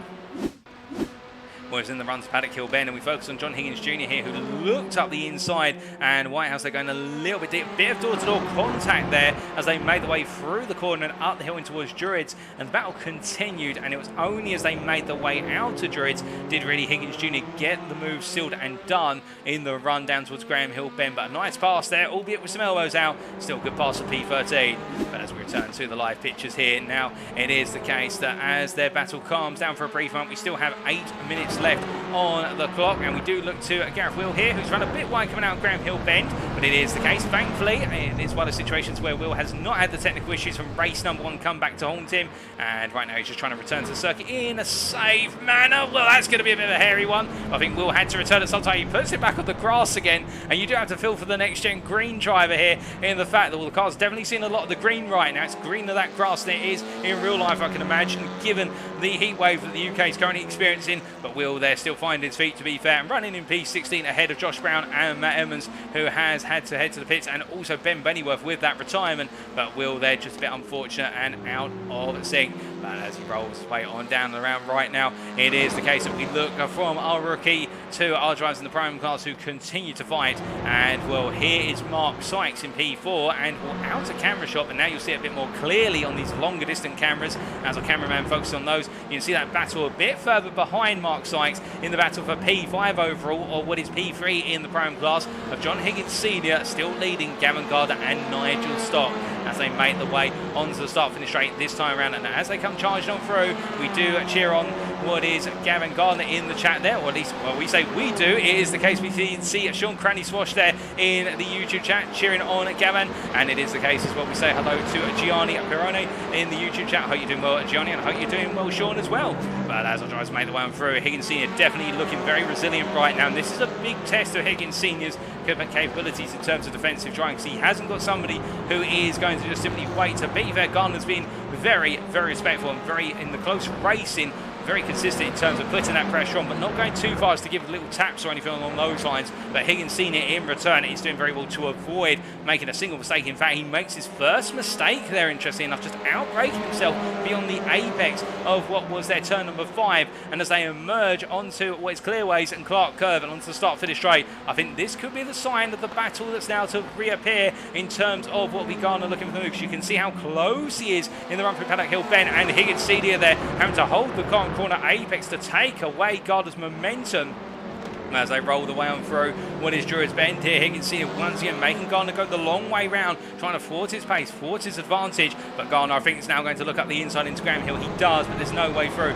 Meanwhile, we ride on board here with Nigel Stock running in P7, the rear person in this freeway battle for what is P5 overall, P3 in the Prime class. And Nigel Stock, whilst he's watching all this, of course, can just preserve the tyres on the Honda Civic and wait for the very end of the race where he can go on the offensive himself as he comes charging out of the final corner here. And I think that's what Nigel Stock's focusing on. Given there is a 3-second gap to Rob McGregor in P8, he doesn't have to worry about going defensive behind.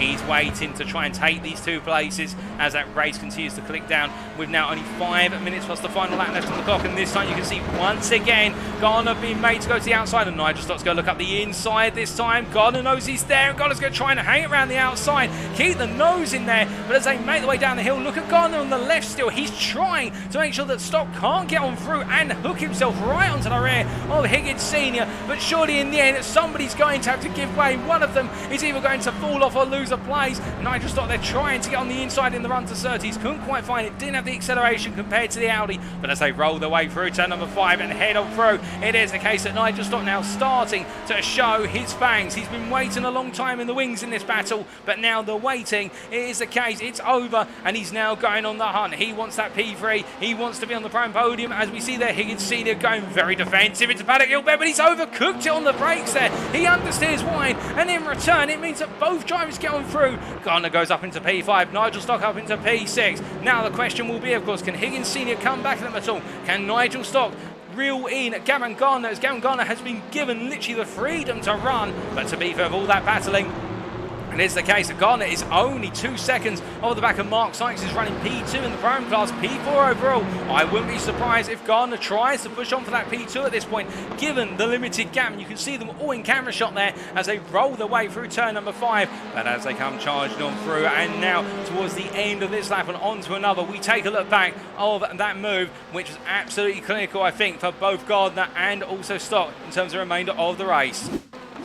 This was only moments ago, and as we saw it, it was the case Higgins Sr. just outbraking himself, and you can see those brake discs on that Honda. The rear one's absolutely glowing red hot, and I think it's the case they just pushed it too far. And what we said earlier about the Elantra falling off in the final 5 minutes, and that's exactly what we're talking about. I think that car is going to limit, and we return to live pictures here, and you can see how that gap is already opening up, where Higgins Sr. has been made to push the car to its absolute limit. And he's got Rob McGregor, his teammate now, the HSR, the Scottish driver, closing in little by little. And well, you can imagine McGregor might try and take that P7 before the end of the race. Of course, that will give him a better chance of being included in that reverse grid, arguably. As meanwhile, we look to John Burnham here, who right now finds himself battling for P10, the final place inside the top 10, versus what is Lee Horn. He's on the inside of Lee Horn here as they make the way to the timeline and in towards turn number 1. Under brake and they go. Burnham on the inside, Horn on the outside. And as they roll the way through, John Burnham there on that inside line gets it parked up very nice in corner apex, blocks off Lee Horn's attempt at a cutback.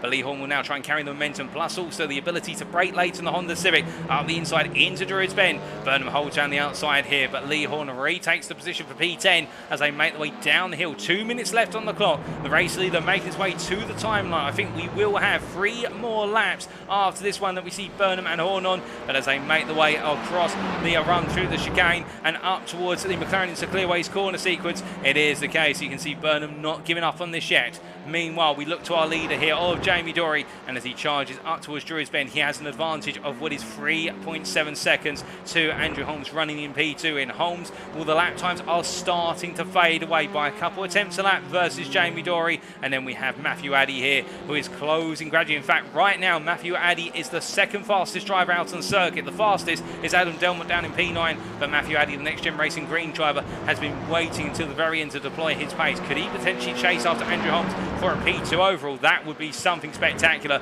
Mark Sykes in P4 as they head through the chicane, and then Gavin Gardner chasing after him, and Gardner right now is stripping 3 tenths a lap out of Mark Sykes. He is now within 6 tenths of a second. I think he could go for the move on the final lap. We've got 2 more laps as they go on to the penultimate lap, and as they come charging across that line, Gardner I think can see that P2 in the Prime class, and he wants it. It's his for the taking, he will feel, and he's not got long to go in order to make it his, as we see behind Nigel Stock not falling the way. In fact, Stock is gradually creeping closer to Gardner, so it is the case that Mark Sykes is falling backwards to the pair of them, and we could see a three-way fight for that P2 in the Prime class, P4 overall on the final lap, given the rate of closure of the 3 drivers. Meanwhile, we've got John Burnham here once again trying to find his way round the outside of Lee Horn for P10, and the Prime driver just not able to find his way past the Pro as they make their way down into Graham Hill Bend. But as they roll the way through, the number 4 driver will give it one last try on the final lap. There's no doubt about that, and looking very fierce is John Burnham as they make the way into Surtees McLaren as they roll the way on through it. Burnham staying right there as a Thorn in Lee Horn's side. But as we now head on to the final lap for our lead drivers, we see Mark Sykes here gradually being reeled in by Gavin Gardner and Nigel Stock a bit further back. Meanwhile, we can see here it's the case that Adam Delmont now trying to gain 2 more places in the final lap. Rob McGregor and John Higgins Sr. I think he's left it very late in the day, but he's going to try and find a way past this Delmont. He'll be made to go around the outside here. Rob McGregor. McGregor's not going to let this one go in a hurry as they roll the way through the right-hander of Druids and down into Graham Hill Bend, and Delmont is made to wait his turn as they come through the left-hander. We must cut away from them because one driver who hasn't been made to wait his turn, he's led this one from start to finish, much like race number 1. It's Jamie Dory from the United Kingdom who takes the win in race number 2 at Brands Hatch Indy for Next Gen Racing Orange, the win overall and in the Pro class ahead of Andrew Holmes, for a brilliant P2 there for Andrew Holmes. And then Matthew Addy, he'll be pleased as punch. He's taken 3rd place overall, but more importantly for him, the win in the Prime class ahead of Mark Sykes P4, Gavin Gardner P5 in a well-fought P5, it has to be said, Nigel Stock P6, and then it is John Higgins Sr. P7, just holding on ahead of Rob McGregor P8, and then Adam Delmont couldn't find his way through P9 in the end for Adam Delmont. Lee Horn completing the top 10, keeping John Burnham at bay despite everything he threw at it, and then Tom Delaney P12 ahead of John Higgins Jr. And well behind them, Paul Scott, who had that very difficult race start and has had to recover to P14, and David Whitehouse in P15. It'll then be Gaswell P16, and then last but not least, our drivers to finish on the circuit and on the lap or a lap down. Josh Brown P17, Matt Evans P18 in the end, wasn't able to come out the pits, and Ben Bennyworth P19. But with all of our drivers having come across the finish line, let's take you through those race results, subject to any stewards' inquiries, of course. When race number 2 of round 2 of the Next Gen Racing Touring Car Championship, then it was the case that Jamie Dory made it 2 out of 2 with that win by 4.8 seconds over Andrew Holmes, and then Matthew Addy completing the overall podium and taking the win in the Prime class, P3, a well-deserved P3. Mark Sykes, P4, he'll be happy with another 2nd place in the Prime class ahead of Gavin Gardner, who's made it onto the Prime podium in P3, of course, in the Prime class, P5 overall. Then Nigel Stock, John Higgins Senior, I should say, Rob McGregor, Adam Delmont and Lee Horn completing the top 10. Number of drivers out of position over the course of the race, and it must be said, with instance in the early laps. John Burnham outside the top 10 in P11, followed by Tom Delaney P12. John Higgins Jr. P13, a difficult race for the HSR driver. He'll be looking to come back strong. Just missing out on being with a chance of a reverse grid pole by not coming P12. And then Paul Scott P14, David Whitehouse P15. Gaswell P16, Josh Brown coming home in P17. A difficult day for Josh Brown, it must be said. And then we do have Matt Evans P18, and Ben Bennyworth will be classified as P19. But with that, ladies and gentlemen, those are the results for what is race number 2. And it is the case now we conduct what is known as the reverse grid live draw. So it is the case. You join me in the commentary booth here for the reverse grid live draw for race number 3 at Brands Hatch Indy. And as you can see here, we have our lottery ball filled up with little bits of paper. And it is the case there's an equal number of bits of paper for P6 through to P12. So let's do the draw. I will close my eyes and then pull out a piece of paper at random. And we have our bit of paper. And it is the case that reverse grid pole today will be 6th place. We have 6th place as our reverse grid pole, which means it will be Nigel Stock who takes pole position for the grid for race number 3. Only a limited reverse grid. I think that will infuriate some drivers, but for others, they'll be very much welcoming it, and particularly Nigel Stock, although you can imagine he will be in a very fierce fight with Gavin Gunn off the front line. But with that, ladies and gentlemen, I'll be checking in with our organisers to confirm that it is the case. It is a top 6 reverse grid, and make sure they've got that addressed, and we will be back in approximately 5 to 10 minutes for what is the build up to race number 3. You won't want to miss it. The first 2 races have been brilliant, and you can imagine it's only going to get more intense. We'll see you shortly.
Alrighty, gents and ladies and gents, I should say, we are back for race number 3 of round 2 of the NXTCC here at the Brands Hatch circuit, Indy variant, of course. And we have one more race on the cards for tonight. It's a 20-minute race, and over the course of 20 minutes, there'll be no pit stops for it. It's another sprint race, but of course, it has the conundrum of the reverse grid. And indeed, with a top 6 reverse grid, perhaps not the reverse grid that some drivers will have been hoping for. They've been hoping for perhaps a higher number, particularly from 10 upwards, to really mix things up. And given how difficult overtake it is, there'll be some drivers who'll be starting who will have finished what was towards the front, none other than Jamie Dory, of course, at the end of race number 2, who'll be very pleased that it's only the first 6 positions that have been reversed. And speaking of Jamie Dory, here he is making his way down the start-finish straight right now, and well, for him it is the case that I don't think he'll be worrying too much about what could have been. He'll be focusing more on trying to get that best possible start of the race and then running on through it and trying to gain places as early as possible. But the one thing we have seen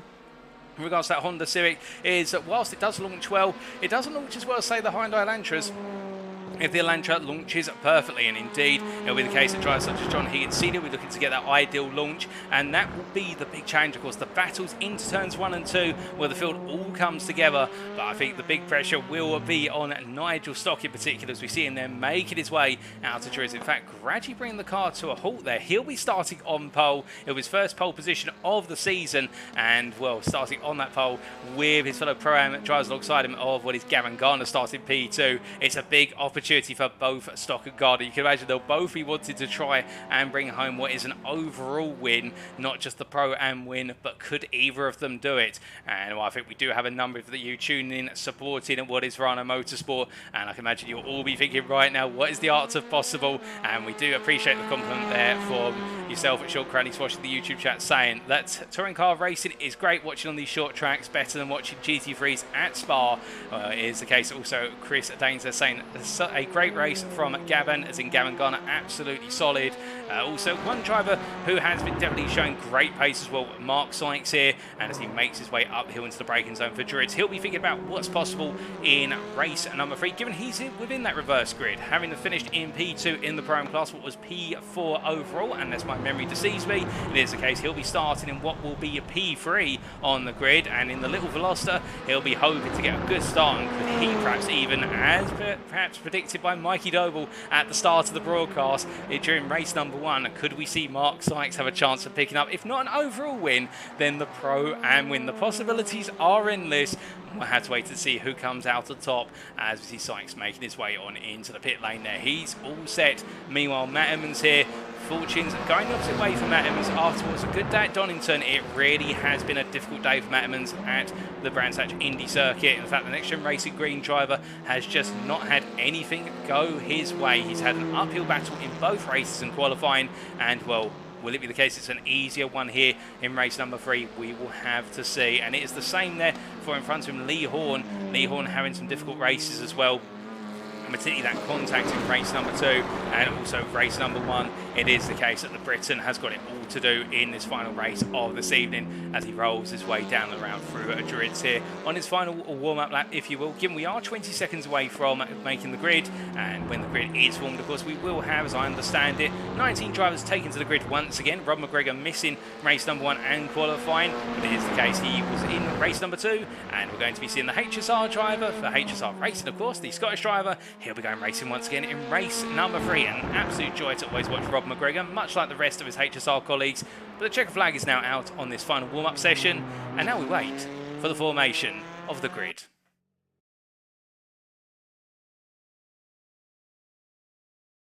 So as the grid is being formed, let's take you through it then with the reverse grid top 6. It is the case as that's not quite correct. We will just get that reloaded for you, ladies and gentlemen. We do still need those positions updated. It is the case that Nigel Stock takes pole position in the end in the season first, the Crest Autosport with Pebbles driver, joined by Gavin Garner from Rhino Motorsport on that front row. We then have Mark Sykes and Matthew Addy line up side by side on row number 2. It's the 2 front rows locked out by Pro-Ams, and then the 2 pros of Andrew Holmes and Jamie Dory on row number 3.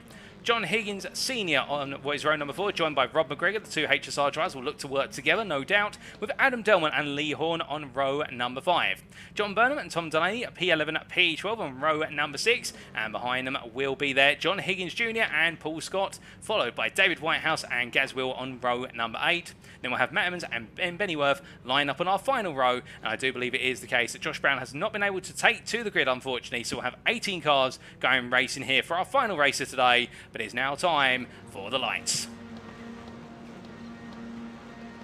One red light, 2 red lights, 3 red lights, 4 red lights, 5 red lights, and it's a lights out. Away we go for the final race here today at Brands Hatch Indy as Nigel Stock gets a good start, but Gavin Garner's had a better one. He's going to try and go around the outside here early on, and the Verano Motorsport driver, they're very close, a bit of contact between the two of them, but he's got his nose ahead in the charge up towards turn number 2. He immediately goes to fence, but you can tell how much this means to Gardner if he can get the early run. Mark Sykes, meanwhile, trying to be bold here and go around the outside of Nigel Stock into Druids, but it's not going to happen as we see off circuit. That's John Burnham in the rear of the picture, and Andrew Holmes by comparison finds himself going out a little bit wide and deep into Graham Hill Bend as we see that Rob McGregor take it to the grass, and well, Andrew Holmes stays behind Mark Sykes. It is the case. The one to really lose out at the start of this race was Higgins and Addy, but meanwhile it's the case that Andrew Holmes here really having to go in deep as we see, trying to muscle his way on through on the final corner in the run to the timeline for the first time of asking. Jamie Dory, he's already now up to P4, albeit in a side-by-side charge with Andrew Holmes down towards turn number 1. Into Paddock Hill Bend they go for the second time of asking, and Dory's going to try and make it a 2-for-1. Oh, goodness me! And contact there between Dory and Sykes. Well, now that is one that Stuart's going to have to dissect, there's no doubt about that. But two of them go together and Sykes into the wall. Dory has recovered, but look at this. This has really brought all the field together. It's 3 wide there with John Higgins Sr. alongside Jamie Dory and Matthew Addy, and Jamie Dory with a wounded car, and Matthew Addy trying to go up the inside there through Graham Hill Bend, but there's no way on through. But my goodness, was that a contentious moment, and as they make the way in the charge down towards Surtees and up into McLaren, you can see there Rob McGregor going a bit wide, and he's having a difficult day as Rob McGregor in this race number 3 is off the road. That is, I believe that's Matt Evans, who's just literally gone straight across the circuit into the wall. That's a jump to the pits for Matt Evans, but meanwhile it's only 2 laps in and it's already elbows out carnage as we see here Lee Horn in P7 right now, chasing after John Higgins Jr. in front of him, and behind him that is Jamie Dory as they make the way down through turn number 1 and up towards 2, and everything is now settling down. But you couldn't believe it when this started, it had to be said, as they roll the way through the right-hander of what is Druids Bend, and as they make the way down the hill into Graham Hill Bend at this point, you see Adam Delman here watching his 2 next-gen racing colleagues go toe-to-toe with Lee Horn and Jamie Dory. They're literally going all the way through and charging up towards Surtees into McLaren once more, and Adam Delman now finds himself on the outside to inside of Lee Horn. He gets the move done there as they roll the way on through and head on towards what is the timeline. Meanwhile, further back it is the case I'm getting 2 places at the start of this race. The JBW racing driver of David Whitehouse makes his way out to the final corner there with Burnham behind, and there's a bit of battle building between these prime drivers as we see there Becky Whiting in the Twitch chat cheering on there David Whitehouse as they make the way through turn number 1. But as they roll down, Whitehouse there gets a little bit of a lock up on the rear brakes and the car slides wide, but he brings it back together, but he's going to lose 3 places at the price of 1 mistake there, and I think Whitehouse just needs to find the rhythm, and once he does he'll be going hunting after Sykes, McGregor and Burnham for P13. But right now, a difficult moment there for the JBW racing driver, but meanwhile we look from him to Matthew Addy here, who finds himself now being hounded by Higgins Jr. as they make the way up into turn number 5.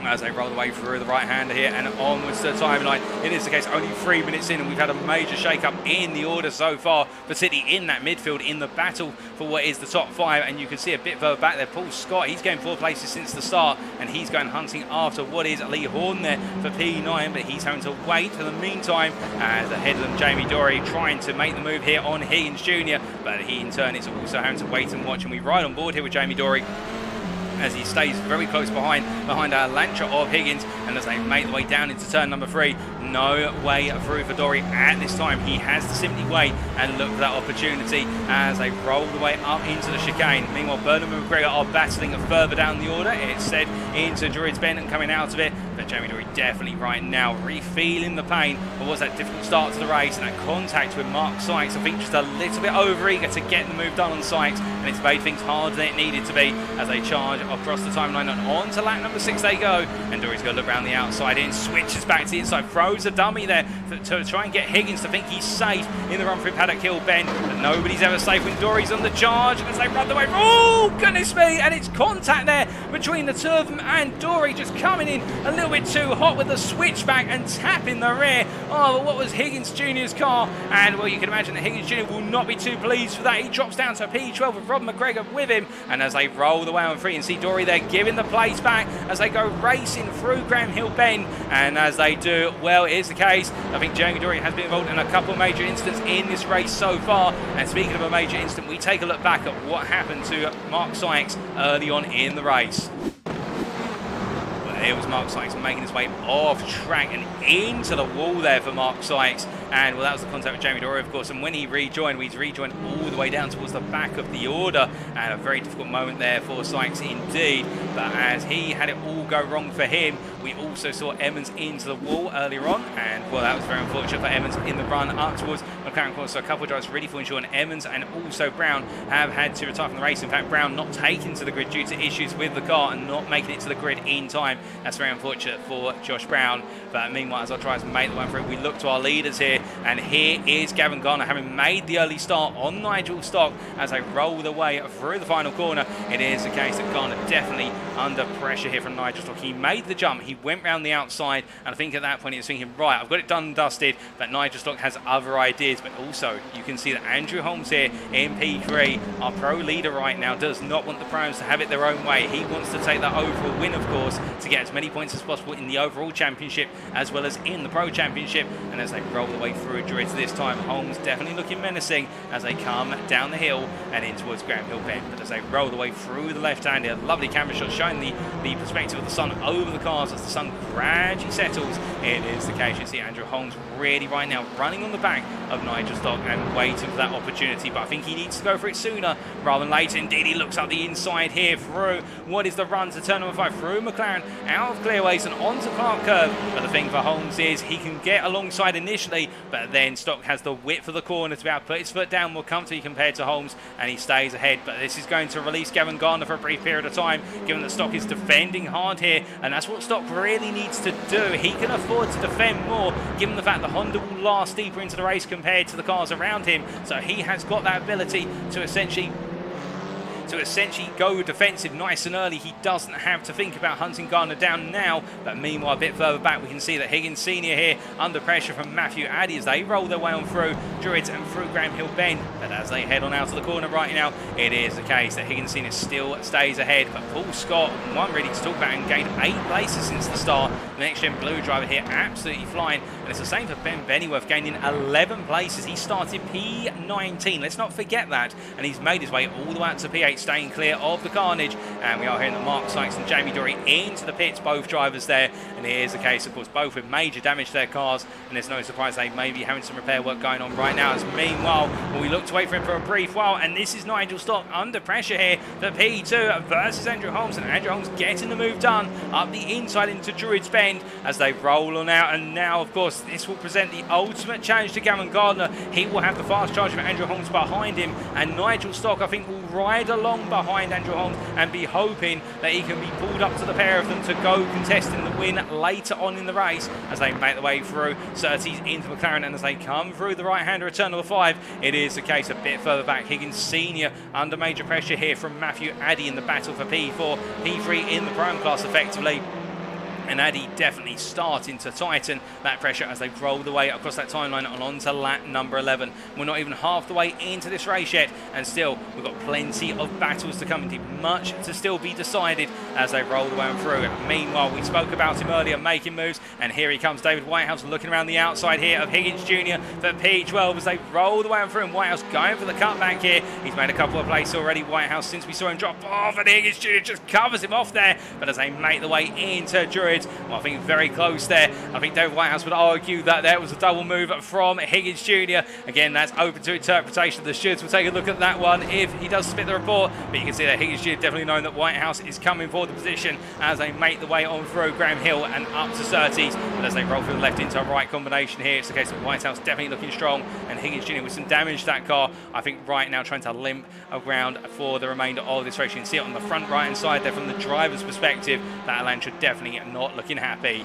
But as they roll their way on towards the timeline, we look a little bit further up the road to Adam Delmont here, running in P10 as we see a lock up there from Rob McGregor, who just about keeps it on circuit. But Adam Delmont's going to look up the inside, and look who's trying to come through with him. John Burnham here trying to make it a 2-for-1 special into Druids. He can't quite make it, and McGregor there taps the rear of Adam Delmont through the apex, and I think that was the case. And then McGregor saw what Burnham was trying to do and thought, I'm not letting two places go here. And as a result, well, Burnham has now got to try and find his way past his fellow Brian driver. It's not going to be as straightforward as he was hoping.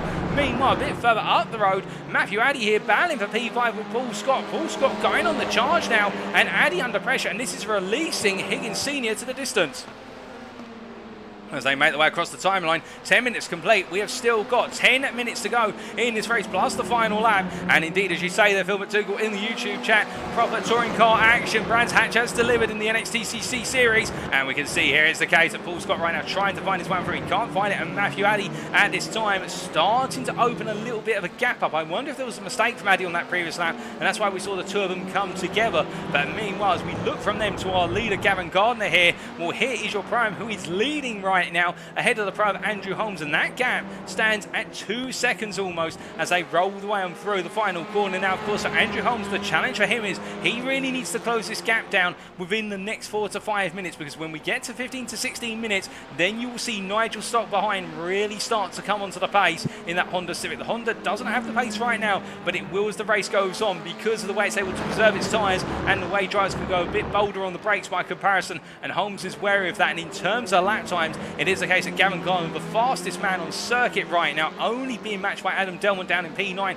lapping consistently in the 48.5s, and that goes to show you just how much Gardner's trying to bring home that win in series history. Effectively a season or a series first for a Pro-Am to take the overall win in a race. And will Higgins Sr. meanwhile in P4 here, he won't be thinking about history, he'll be thinking about just trying to hold on to the final step of the Pro-Am podium ahead of Addy and Scott as we ride on board the gearbox here of Higgins Sr. rolling his way through turn number 5.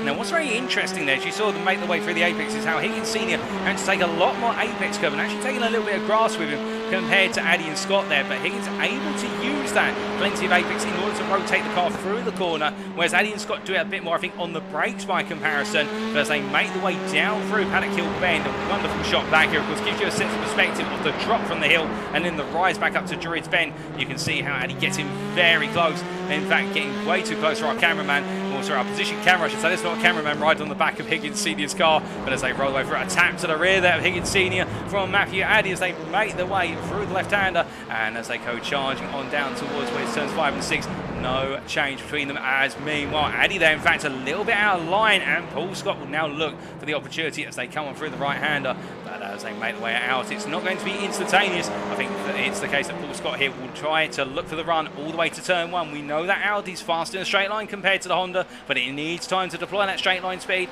Paul Scott on the inside. I think he's going to try and fully commit to the move into Paddock Hill Bend. They'll be side by side on corner exit here, but Paul Scott, of course, will now need to try and keep his nose in the run towards Druids. He's not quite able to. He goes on the brakes here. You can see literally going as late as the car will let him, but the Honda can just go a little bit later.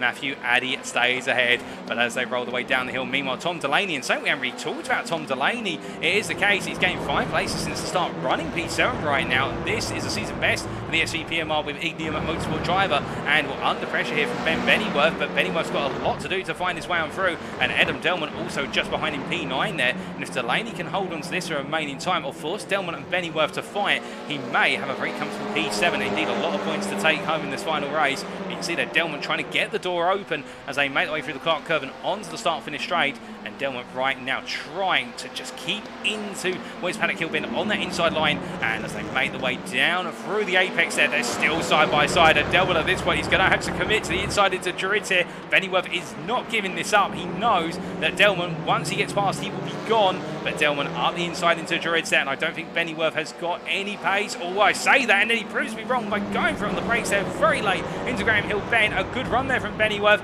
but a little bit of connectivity issues there. And we hope that's not a sign of a connection potentially failing, because at the end of the day we don't want that to happen. But they go side by side into Surtees, and Ben Bennyworth there holding on for the time being to P8, and you can see how Delaney is being allowed to gradually creep away as they make the way out of the final corner. 6 minutes still on the clock, plus the final lap of course, and as they come charging to the timeline this time around, it's the case that Ben Bennyworth here having to go defensive every corner now, as Adam Delman is trying to throw everything at him to get on through, including the kitchen sink, albeit metaphorically.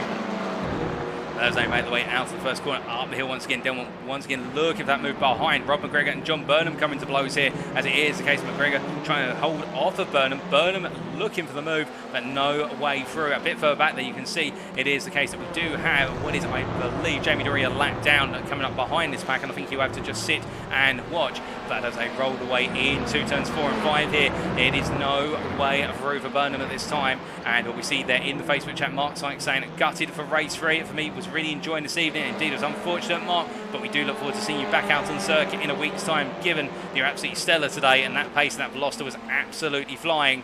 But meanwhile, speaking of somebody else who is flying, Gardner, our race leader, 2.5 seconds clear of Andrew Holmes. The gap is continuing to open up. 5 minutes still on the clock, and there is no signs of Rhino Motorsports Gardner slowing down. But as he makes his way out of hill and now onwards towards Surtees, we look back to Andrew Holmes here, and he is falling backwards very gradually to Nigel Stock. The gap is creeping that way, although I say that last lap Nigel Stock actually lost 4 attempts. I think there was a bit of a mistake from Nigel Stock, but the gap has been gradually trend lining downwards, not upwards.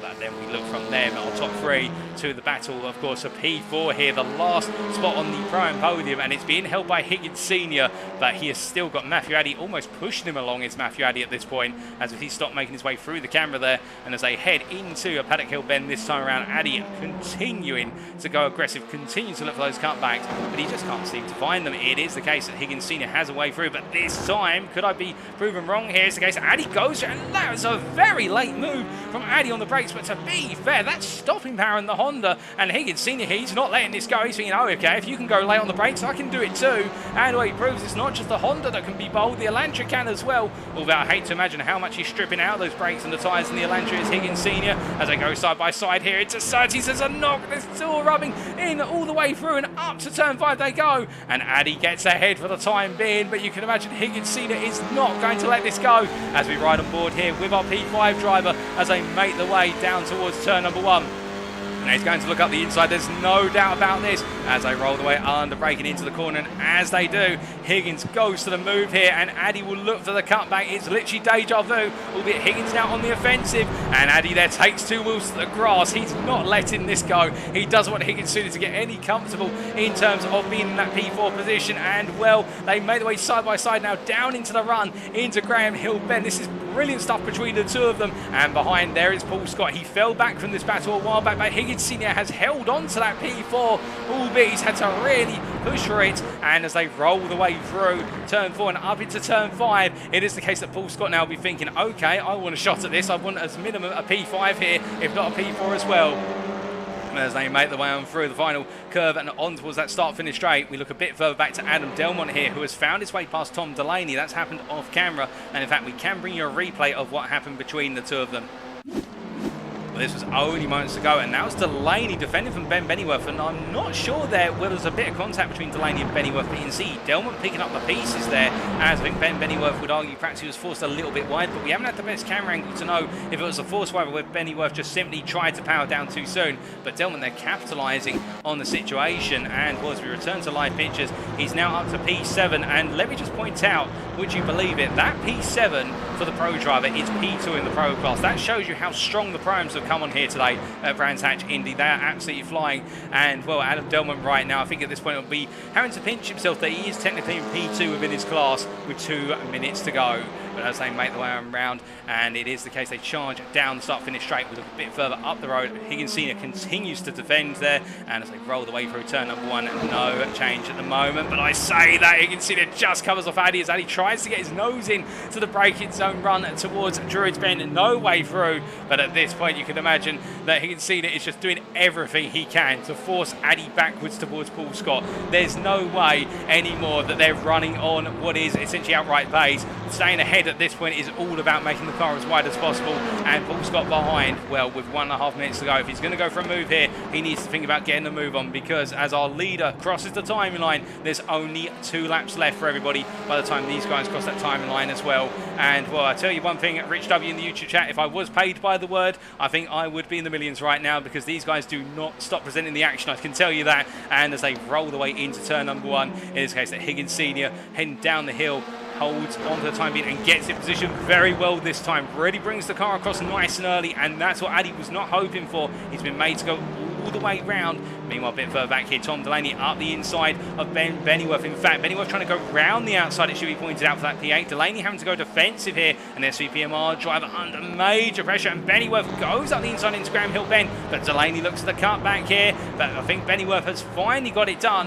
albeit he has taken him 12 minutes of racing for Bennyworth to find a way on through it, and that shows you that Delaney has been fighting too for now, as now Rob McGregor looks at the opportunity as they roll the way through that final corner. Meanwhile, your race leader is on to the final lap, and that is, of course, Gavin Garner. He's off camera right now, but he's making his way down into Graham Hill Bend as we see the white flag there waved by Barney Flagg as they roll the way down into turn 1, and McGregor trying to go around the outside. No way through this time for Rob McGregor in the battle for P9, and as they head up the hill, it is the case that Delaney will defend as hard as he possibly can, but meanwhile we must cut from them to your race leader, because only one corner is going to separate him from making history in the series. Is the case, he has led this one after the opening lap, and as he comes to the line, it is Gavin Garner from Verano Motorsport who takes the win, not just overall, but in the Pro-Am class here, beating the pros to the line, ahead of Andrew Holmes, who takes the Pro win in P2, and it is Nigel Stock who completes the overall podium, P3 and P2 in the Pro-Am class. It is a very happy day for Crest Autosport with Pebbles, and then John Higgins Senior will complete the Pro-Am podium just ahead of Matthew Addy, who finishes P5 overall in the Paul Scott P6, Adam Delman P7, just missing out on a potential top 6, and Ben Bennyworth comes home P8 ahead of John Burnham P9, and then Tom Delaney completing that top 10, albeit I think Delaney's already jumped to the pits. And then we do have Rob McGregor just outside the top 10, P11 for HSR. David Whitehouse coming across the line, P12, and then a good recovery drive from David Whitehouse after finding his way into that P12 position, P10 in the Pro-Am class. And then we have Lee Horn P13, John Higgins Jr. P14, and then Gaz Wheel P15 there. The last driver to finish on the lead lap effectively. Congratulations to the Next Gen Green driver, again picking up some good points. And, well, let's take you through those results, subject to any stewards' inquiries. So after race number 3 here today at the Brands Hatch Indy circuit in round 2 of the NXTCC, it is the case that Gavin Garner taking that win by 3 seconds ahead of Andrew Holmes. Andrew Holmes, of course, taking the Pro win, whereas the case Gavin Garner taking the Pro-Am win, and Nigel Stock completing that overall podium. John Higgins Senior there completing what was the Pro-Am podium in P4. Matthew Addy just missing out P5, and then he'll still be happy with that, no doubt. Paul Scott P6 with Adam Delman P7. Adam Delman having to make multiple recovery drives in this race after losing it 3 times separately at what was turn number 5. And Ben Bennyworth P8 in a brilliant battle between him, John Burnham and Tom Delaney to complete the top 10. Then Rob McGregor P11. A difficult day for Rob McGregor after missing race number 1, but still I think he'll feel as though that race number 2 really showed the strength and race number 3 just wasn't to be. David Whitehouse P12, a good way to wrap up his evening ahead of Lee Horn P13, John Higgins Jr. at P14, and then Gazwell at P15, and then finishing 6 laps down after all the repair work done on the car, Jamie Dory P16, Mark Sykes P17 with that early retirement after the contact with Jamie Dory, Matt Emmons P18, a difficult day for Matt Emmons, and then last but not least, Josh Brown, unfortunately not able to make it to the grid, finishing in what will be a P19 when all is said and classified. Well, with that, ladies and gentlemen, it is the case that we're going to need to take a brief breather. Indeed, I think our drivers are going to need a brief breather, but we will be back in approximately 5 to 10 minutes' time for the post-round interviews, and we'll be hearing from a multitude of our drivers. You definitely won't want to miss them. Don't go too far.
Alrighty, ladies and gentlemen, without further ado, we're due to get our post-round interviews underway with our selected drivers, and as you'll see here is the case we're going to be having 4 of our Pro-Ams join us in the interview room today, starting off with Gavin Gardner and then David Whitehouse, followed up by Nigel Stock and John Higgins Sr. It is the case that our Pro-Ams really showed their strength today, and well, it'll be interesting to hear their thoughts, and starting off, of course, with our history maker of Gavin Gardner, and he'll very shortly be joining us in the interview waiting room. Now, I do apologise, there is going to be a very slight delay here in the fact that we can't quite move the drivers into our interview room on our Discord communication system. It is the case we are waiting for one of our administrators to move them on in. It is one of those situations where we're just going to be a little bit more patient. We'll be back very shortly.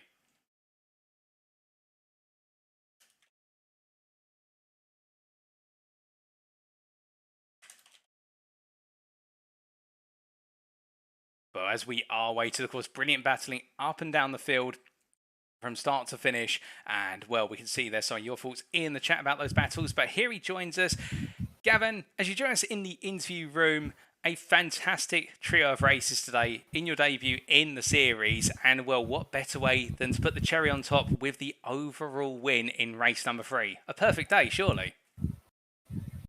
Yeah, that was a great few races. Really enjoyable. Yeah, like I say, it's my debut this week because last week I had a load of power issues. Didn't have any power, so couldn't do the racing. So I was really a bit gutted about that. But then to follow that up with so 3 great races and the win this week is brilliant. Really happy. Oh, indeed. And just dissecting how the day has really played out for yourself. I mean, qualifying, we saw an absolutely sensational qualifying session, putting the car P4 on the grid in the Audi RS3. Was it the perfect lap out there for yourself, or do you feel as though there's a little bit more time still on the cards? Maybe a little bit more time, but I think I kind of found in the practice that with the Audi, I just kept doing laps, and eventually it kind of started to feel good. I think I sort of came in halfway through and changed just the front tyres, didn't take any fuel, then just kept doing laps. And I can't remember what time I did. It was 48.9 something, I think. I think my best possible lap was like a 48.7 based on the optimals. So maybe there's a little bit more there, but I was pretty happy with P4, really. I knew the Audi wasn't sort of a one-lap car compared to some of the others. Oh, indeed. And, well, after a great qualifying session, it wasn't to be in race number 1, in the end having to recover to P9, but still a good recovery effort all the same. I have to ask, did it shake you up a bit after the contact in race 1? It was a little bit. I think Matthew Addy sort of clipped me coming. I think he bounced over the curb a little bit, just lost control, and it was just enough to kind of send me off, but not enough to do any real damage. My wheels are still straight, so I think at that point I had Chris Danes with me on the comms. He just kind of said, keep your head down, get on with it. And I kind of thought, let's just see what we can do from here. I think, there's a few incidents in front and a few good overtakes. And P9 was not a bad result considering I was sort of so far back at the end of that one.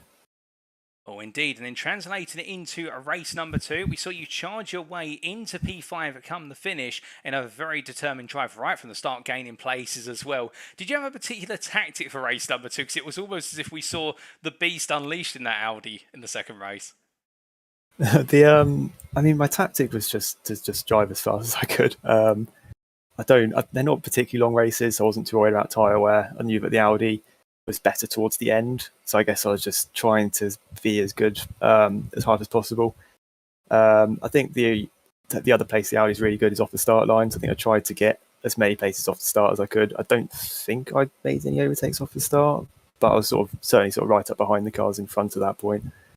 And then I was just sort of doing what I can. I think I was stuck behind, I think it was John Higgins for a number of laps before I eventually got a move done. Sort of towards the end, which was really satisfying, and then just didn't quite have enough laps to catch Mark in 4th. But 5th was a great result for me considering sort of how the first race had gone and where I'd started. Oh, indeed. And then, of course, we had the announcement that the reverse grid pole position would be from P6. I have to ask, when you heard that and thought you'd be starting on the outside, battling down to turn 1 with Nigel Stock, was there a big smile that started to creep across your face? Yeah, straight away. Like I said, the Audi's great off the start line. I knew that if it was a 6, I had a great chance going into turn 1. And as you saw, I kind of just got that good start that the Audi's capable of. just got ahead of it before Druids just let me sort of pull away a bit and control the race to an extent. Indeed, and running the race under control, as you say, for the 20 minutes, we did see Andrew Holmes eventually find his way past what was Nigel Stock within the opening 8 minutes.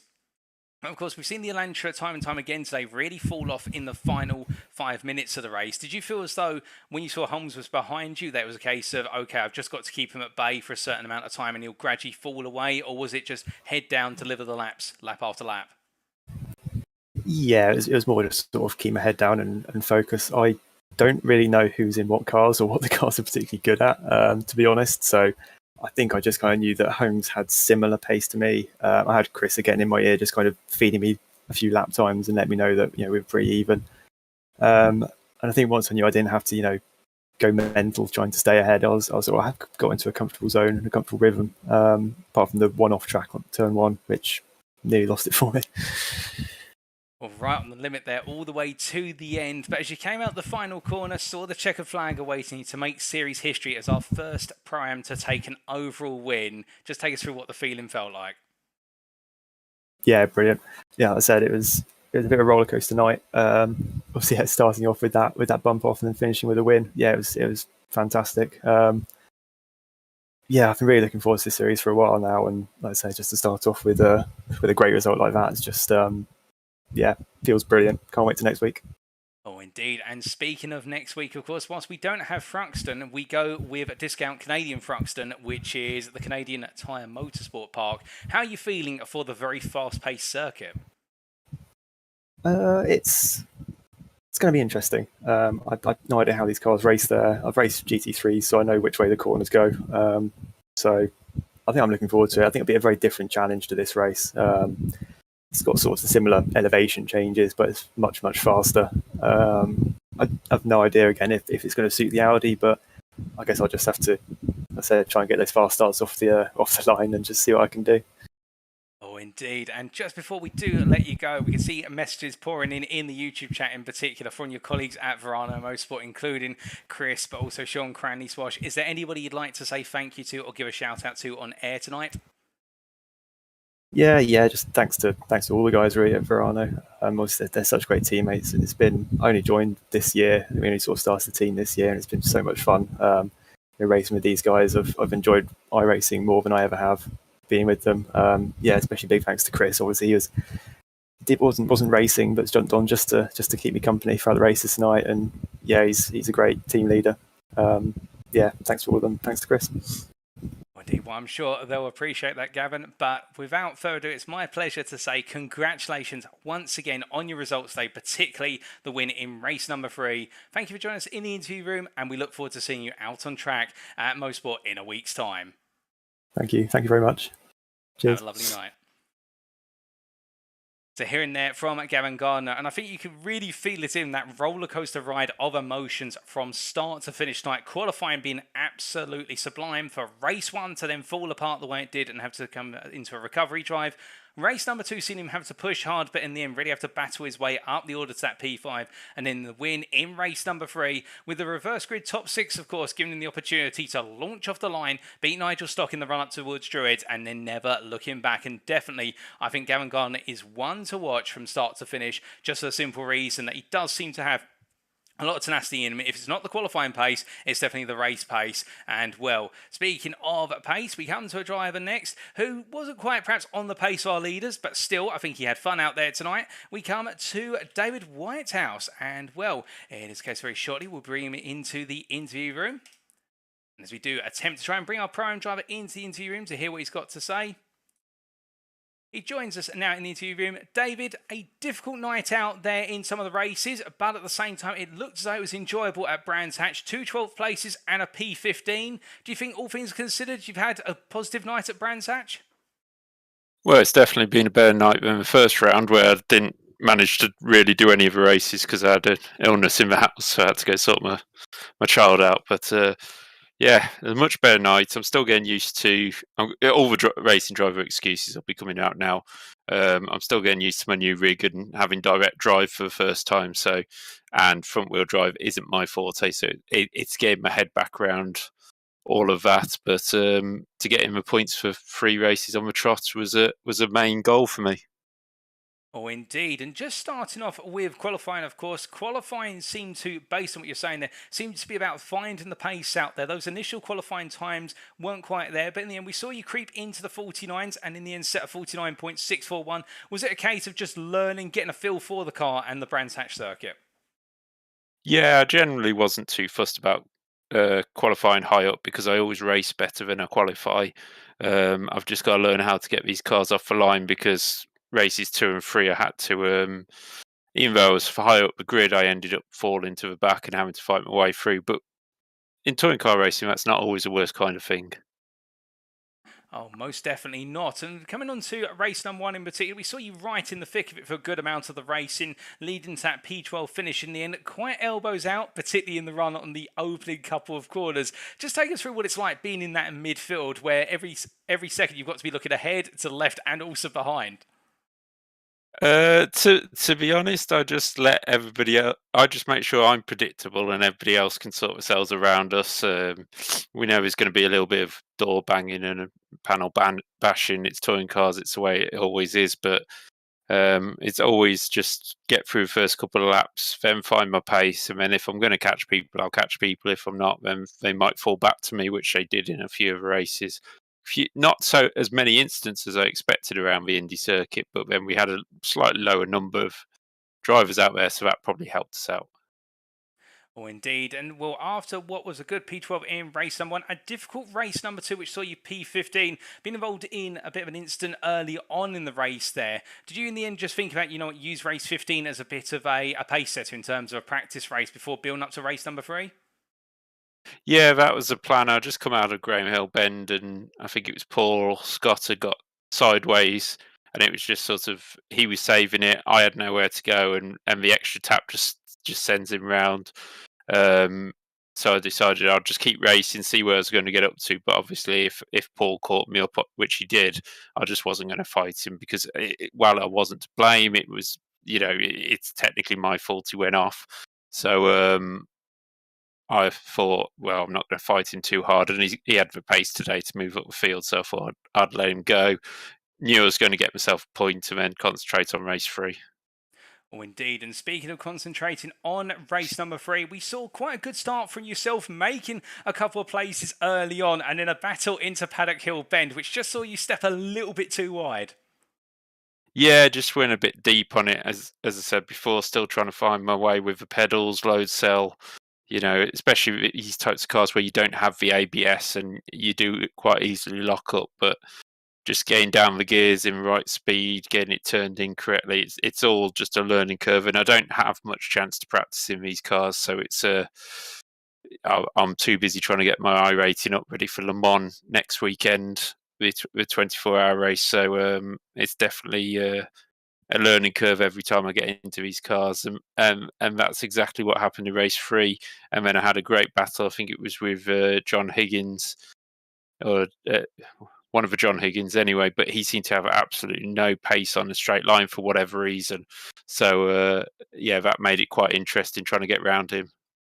Well, indeed, and we did see part of that great battle on the cameras and, well, having to fight your way on through. And in the end, finding your way past and Higgins finishing 2 places behind.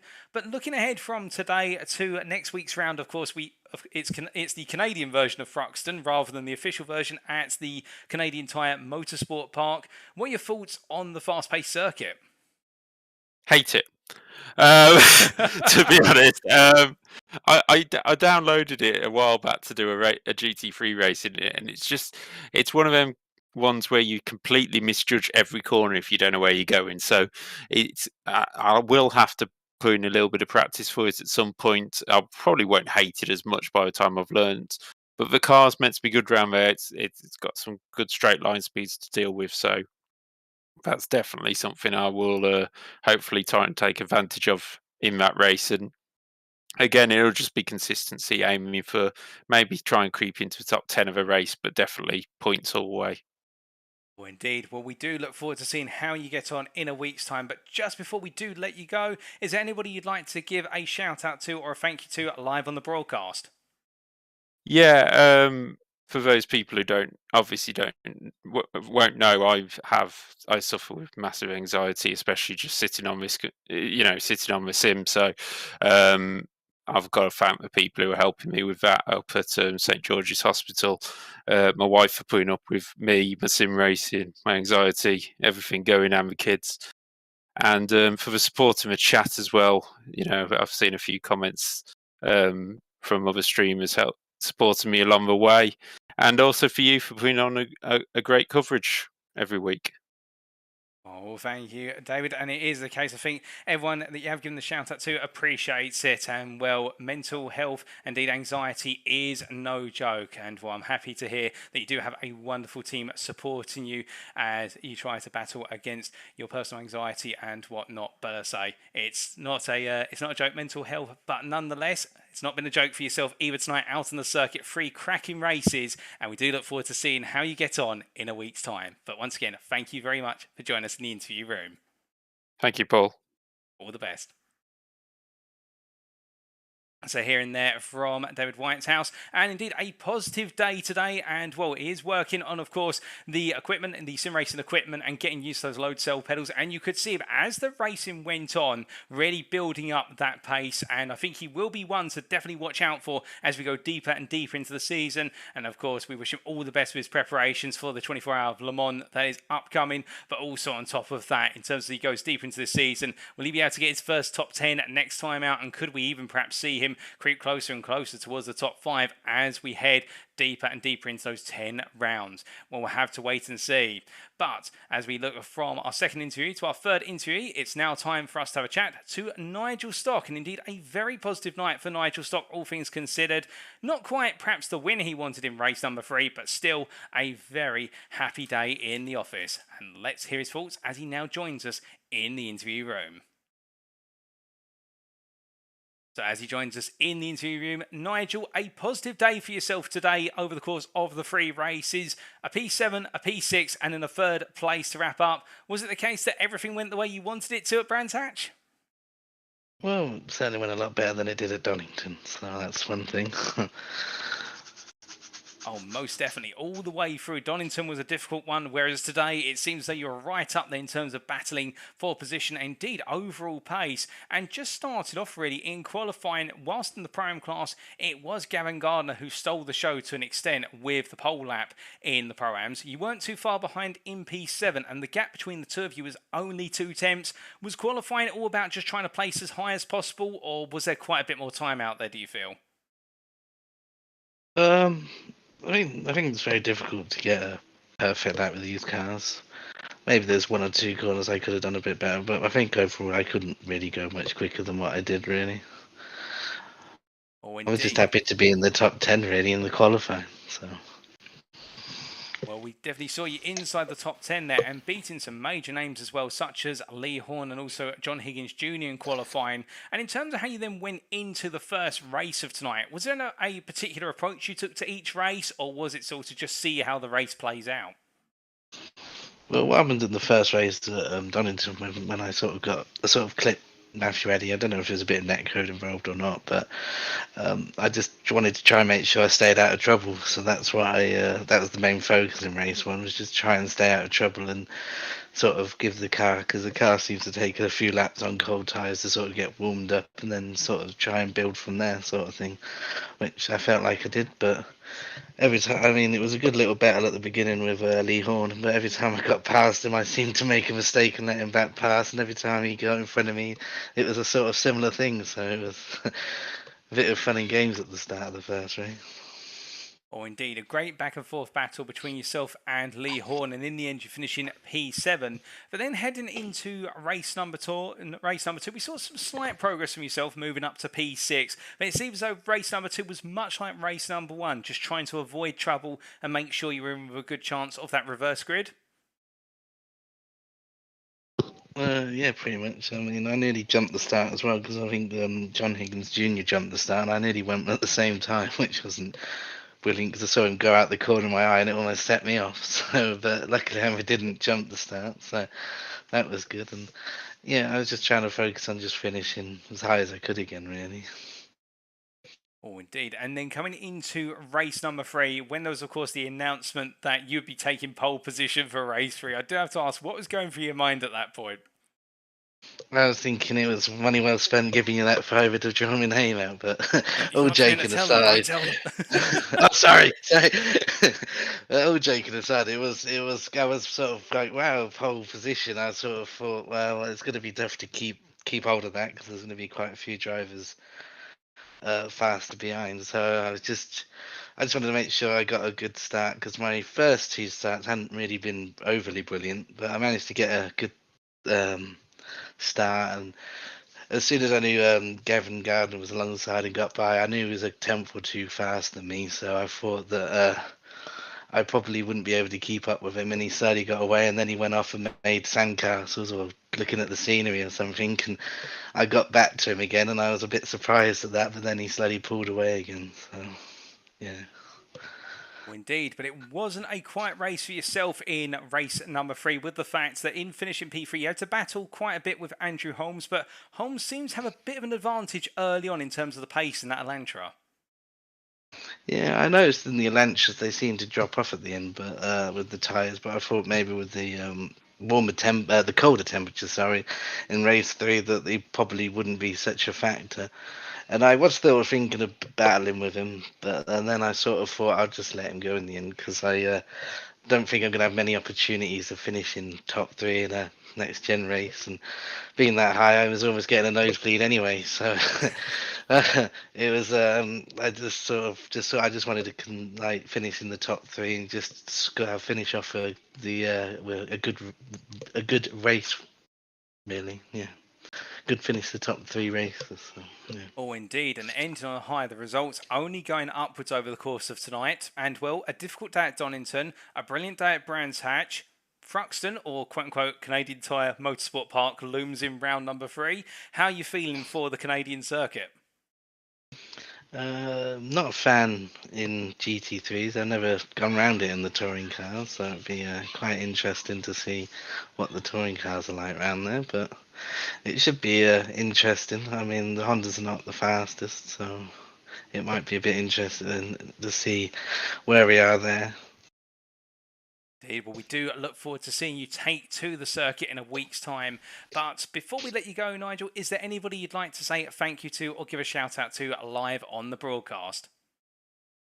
Well, to Quest Autosport for having me, and to you for probably another great stream, and Next Gen for putting on another good series, and friends and family and anyone that's listening. Indeed, I'm sure all will appreciate it. We do, of course, appreciate your compliment and your gratitude at Next Gen. But with that, Nigel, once again, I'd like to say congratulations on your 3 great results today at Brands Hatch, and we do look forward to seeing you take to the circuit once more in a week's time. Thank you. Bye for now. Have a great night. So hearing there from Nigel Stock, and I think a very positive night for the Pro-Am driver, and you could hear it there with regards to, in qualifying, looking to make sure he's inside the top 10, and then the focus was more on staying out of trouble in races 1 and 2. He achieved exactly that with the P7 and the P6, and in race 3, it was all about using that reverse grid and trying to get the best possible result, and in the end, finishing 3rd place. I think very pleased with that outcome. Some great points on the board for Nigel Stock. Wasn't able to take the fight to Gavin Gardner necessarily, but I think in the end of the day, he recognised where the battle was, and it was making sure that he finished on that overall podium. But now we come to our final driver for the evening. He's been waiting patiently and will be very shortly speaking to what is John Higgins Sr. And, well, what a night it's been for John Higgins Sr. The case that the first race didn't quite go the way he wanted it to. The second race, a bit more positive, and then race number 3, a highlight of the evening. And as he joins us in the interview room now, John, mixed fortunes tonight. Race number 1 didn't quite go the way you wanted it to. Race number 2, a great recovery effort. And in race number 3, a very positive way to wrap up the evening. Would you say that Brands Hatch has been a good day, or much like Donington, a bit of a mixed bag? No, I think we knew it was going to be tough. Paul, that Hyundai Elantra is definitely not the strongest car around there, so it's understanding where the Hondas and Audis were really strong, which is obviously into clearways. So you've got to drive really defensive. I said to the team before we started, let's just get in here, take whatever you can, and hopefully keep the wheels on it, and let's move on to the next one, because it was never good. We didn't have a race winning car tonight unless something really seriously happened. So yeah, race one just got banged about. Proper touring car, loved it. Although the result wasn't there, I think we ended up 11th. Running a solid 5th in the second race, and then just made a slight error going into Paddock Hill Bend, because with a Lantra, as the race goes on, you've got to.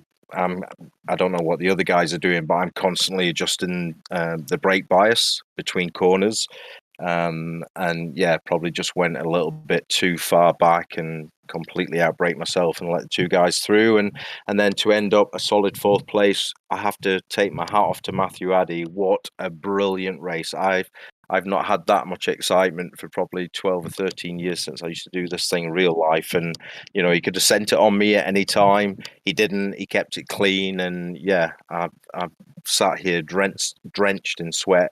Yeah, just proper racing. It was awesome. Oh, indeed. Fantastic racing. And focusing on that battle in race number 3 between yourself and Matthew Addy, we saw for so long, particularly in the first 14 to 15 minutes of the race, that the battle was building up. But it was really in those last 5 minutes where it was almost as if the Elantra started to fall off a bit of a proverbial cliff, and then it was all about making it as wide as possible. Just take us through what it was like in the car, because we've seen time and time again over the races here, and indeed at Donington, the Elantra just does not seem to have the longevity of the other cars over the 20 minutes.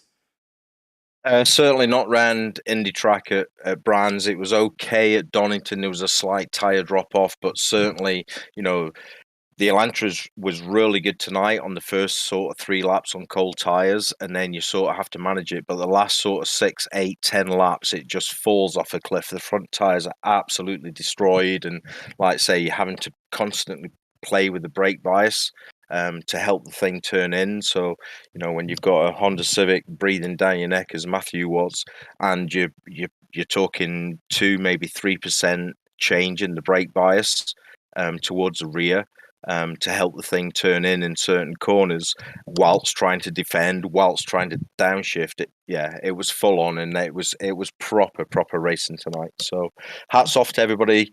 I thought tonight might have been a bit of a DD, but I think there was just enough cars in it where it was going to create some really good racing. I think it did that.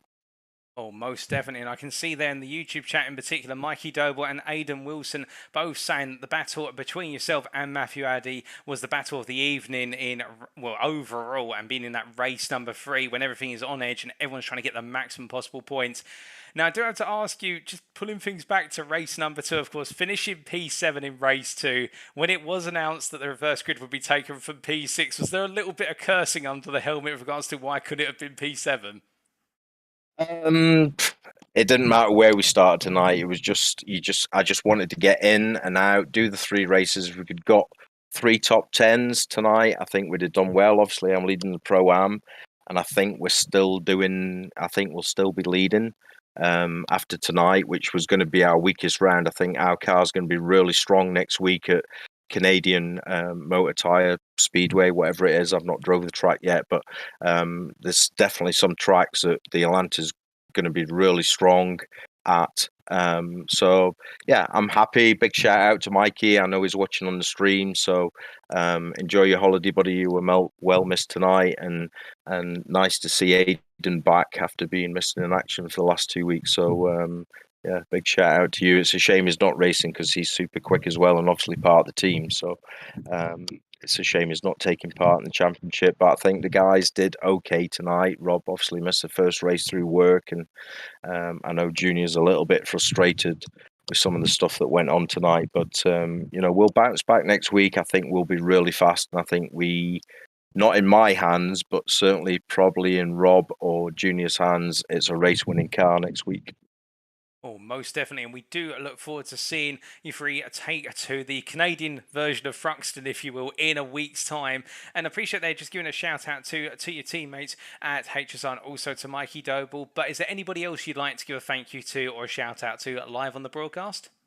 just everybody that's involved in it, Paul, yourself, obviously, everybody at NXTGEN. I can't even imagine the amount of work that these guys have to do in sort of 6 days to get this thing together. And, you know, it's a fantastic spectacle. It's great to race in. So, yeah, just onwards and upwards. Thank you to everybody. Thank you to my partner, Gemma, who allows me the time to practice and obviously take part in this, and loses me for sort of 3 or 4 hours a week, trying to get, you know, we're improving. You know, I've only been doing this for 5 months, and I don't know, something's just clicked in this championship, and I'm really enjoying it because I wasn't going to take part. The very first time I drove one of these touring cars, it was like, I'm not going to do it because I just really couldn't get on with the thing. But and I think that's down to the guys, Junior and Rob, and that for a better coaching and just understanding how you have to drive these things. And yeah, it's clicked, and I'm happy. And as I put in Facebook, when Jamie released the Pro-Am, you know, it's probably 12 or 13 years since my name has headed a motor racing championship. So it's nice to see that. And yeah, I'm really enjoying it. Oh, well, we're absolutely enjoying having you trying to spearhead the Pro-Am class, to be certain. We're grateful that we're having you out of the circuit week in and week out. But with that, John, once again, I just want to say congratulations to yourself for what was a brilliant set of results tonight, and also to the team. And we do look forward to seeing all three of you back in full force at the Canadian Thruxton circuit in a week's time. Let's have it. Thanks, Paul. Have a lovely evening. And you, buddy. Thanks, man. So hearing there from John Higgins Sr., also known as John Higgins there, and interesting thoughts from him, and particularly the one thing that really stood out there was the way he presented that they came, well, himself and also the HSR team as a whole came into the racing tonight knowing that this would be the weakest circuit for them with the Hyundai Elantra package, but they're looking really to use today. And they were looking to use tonight to gain as many points as possible and then carry the momentum as a priority into the Canadian Tire Motorsport Park circuit in a week's time. And we are expecting, of course, with the Elantra being so strong, particularly on the straights, but also in the early stages of the race with Thruxton, sorry, I keep calling it Thruxton, Motorsport, I should say, being such a straight line speed dominated circuit, we should see the Elantras really charge on. And we'll be interested to see how HSR do. Could they potentially even dominate the podium? Perhaps a HSR 1, 2, 3. You never know. We'll just have to wait and see. But it's definitely the case there. If Higgins Senior is really picking up the pace and finding that after a brief period of being behind the touring car, it's all starting to click. We're in for a cracker of a season, and the HSR are going to be right there in the heat and the fighting. But with that, ladies and gentlemen, it is now time for us to wrap up. Thank you very much for watching. And if you do want to know more about the series we run at NXTGEN Racing or our community as a whole, everything we do, not just in terms of the simulated world, but also in the real world motorsporting world, you can always check us out at our official website. That's nextgenracing.co.uk. Or if you're more of a Facebook person, you can always go to facebook.com/groups/NextGen Racing. But that is the case, ladies and gentlemen. Our drivers will be packing up their bags and heading from the county of Kent all the way from the United Kingdom over to what is Canada, and in particularly the Canadian Tire Motorsport Park are standing for Thruxton, as it's not in iRacing. It'll be the first of the proverbial visits to Thruxton on our calendar, and it'll be round number 3, brought to you live on Thursday the 18th of August 2022. So far we've seen 2 circuits which have seen sweeping corners, undulations and heavy braking zones. Now we're going to be going to a circuit which emphasises the straights and also the ability to carry speed through the sweepers, the extended sweepers, and who will come out on top. We'll find out in a week's time. But until then, thank you very much for tuning in. It is the case. We've been NXTGEN Racing. I've been Paul, TX141 Walsh, also known as Brit in a Spit. And until next time, remember to stay safe, stay well, stay smiling. But most importantly, remember to stay on track. Good night.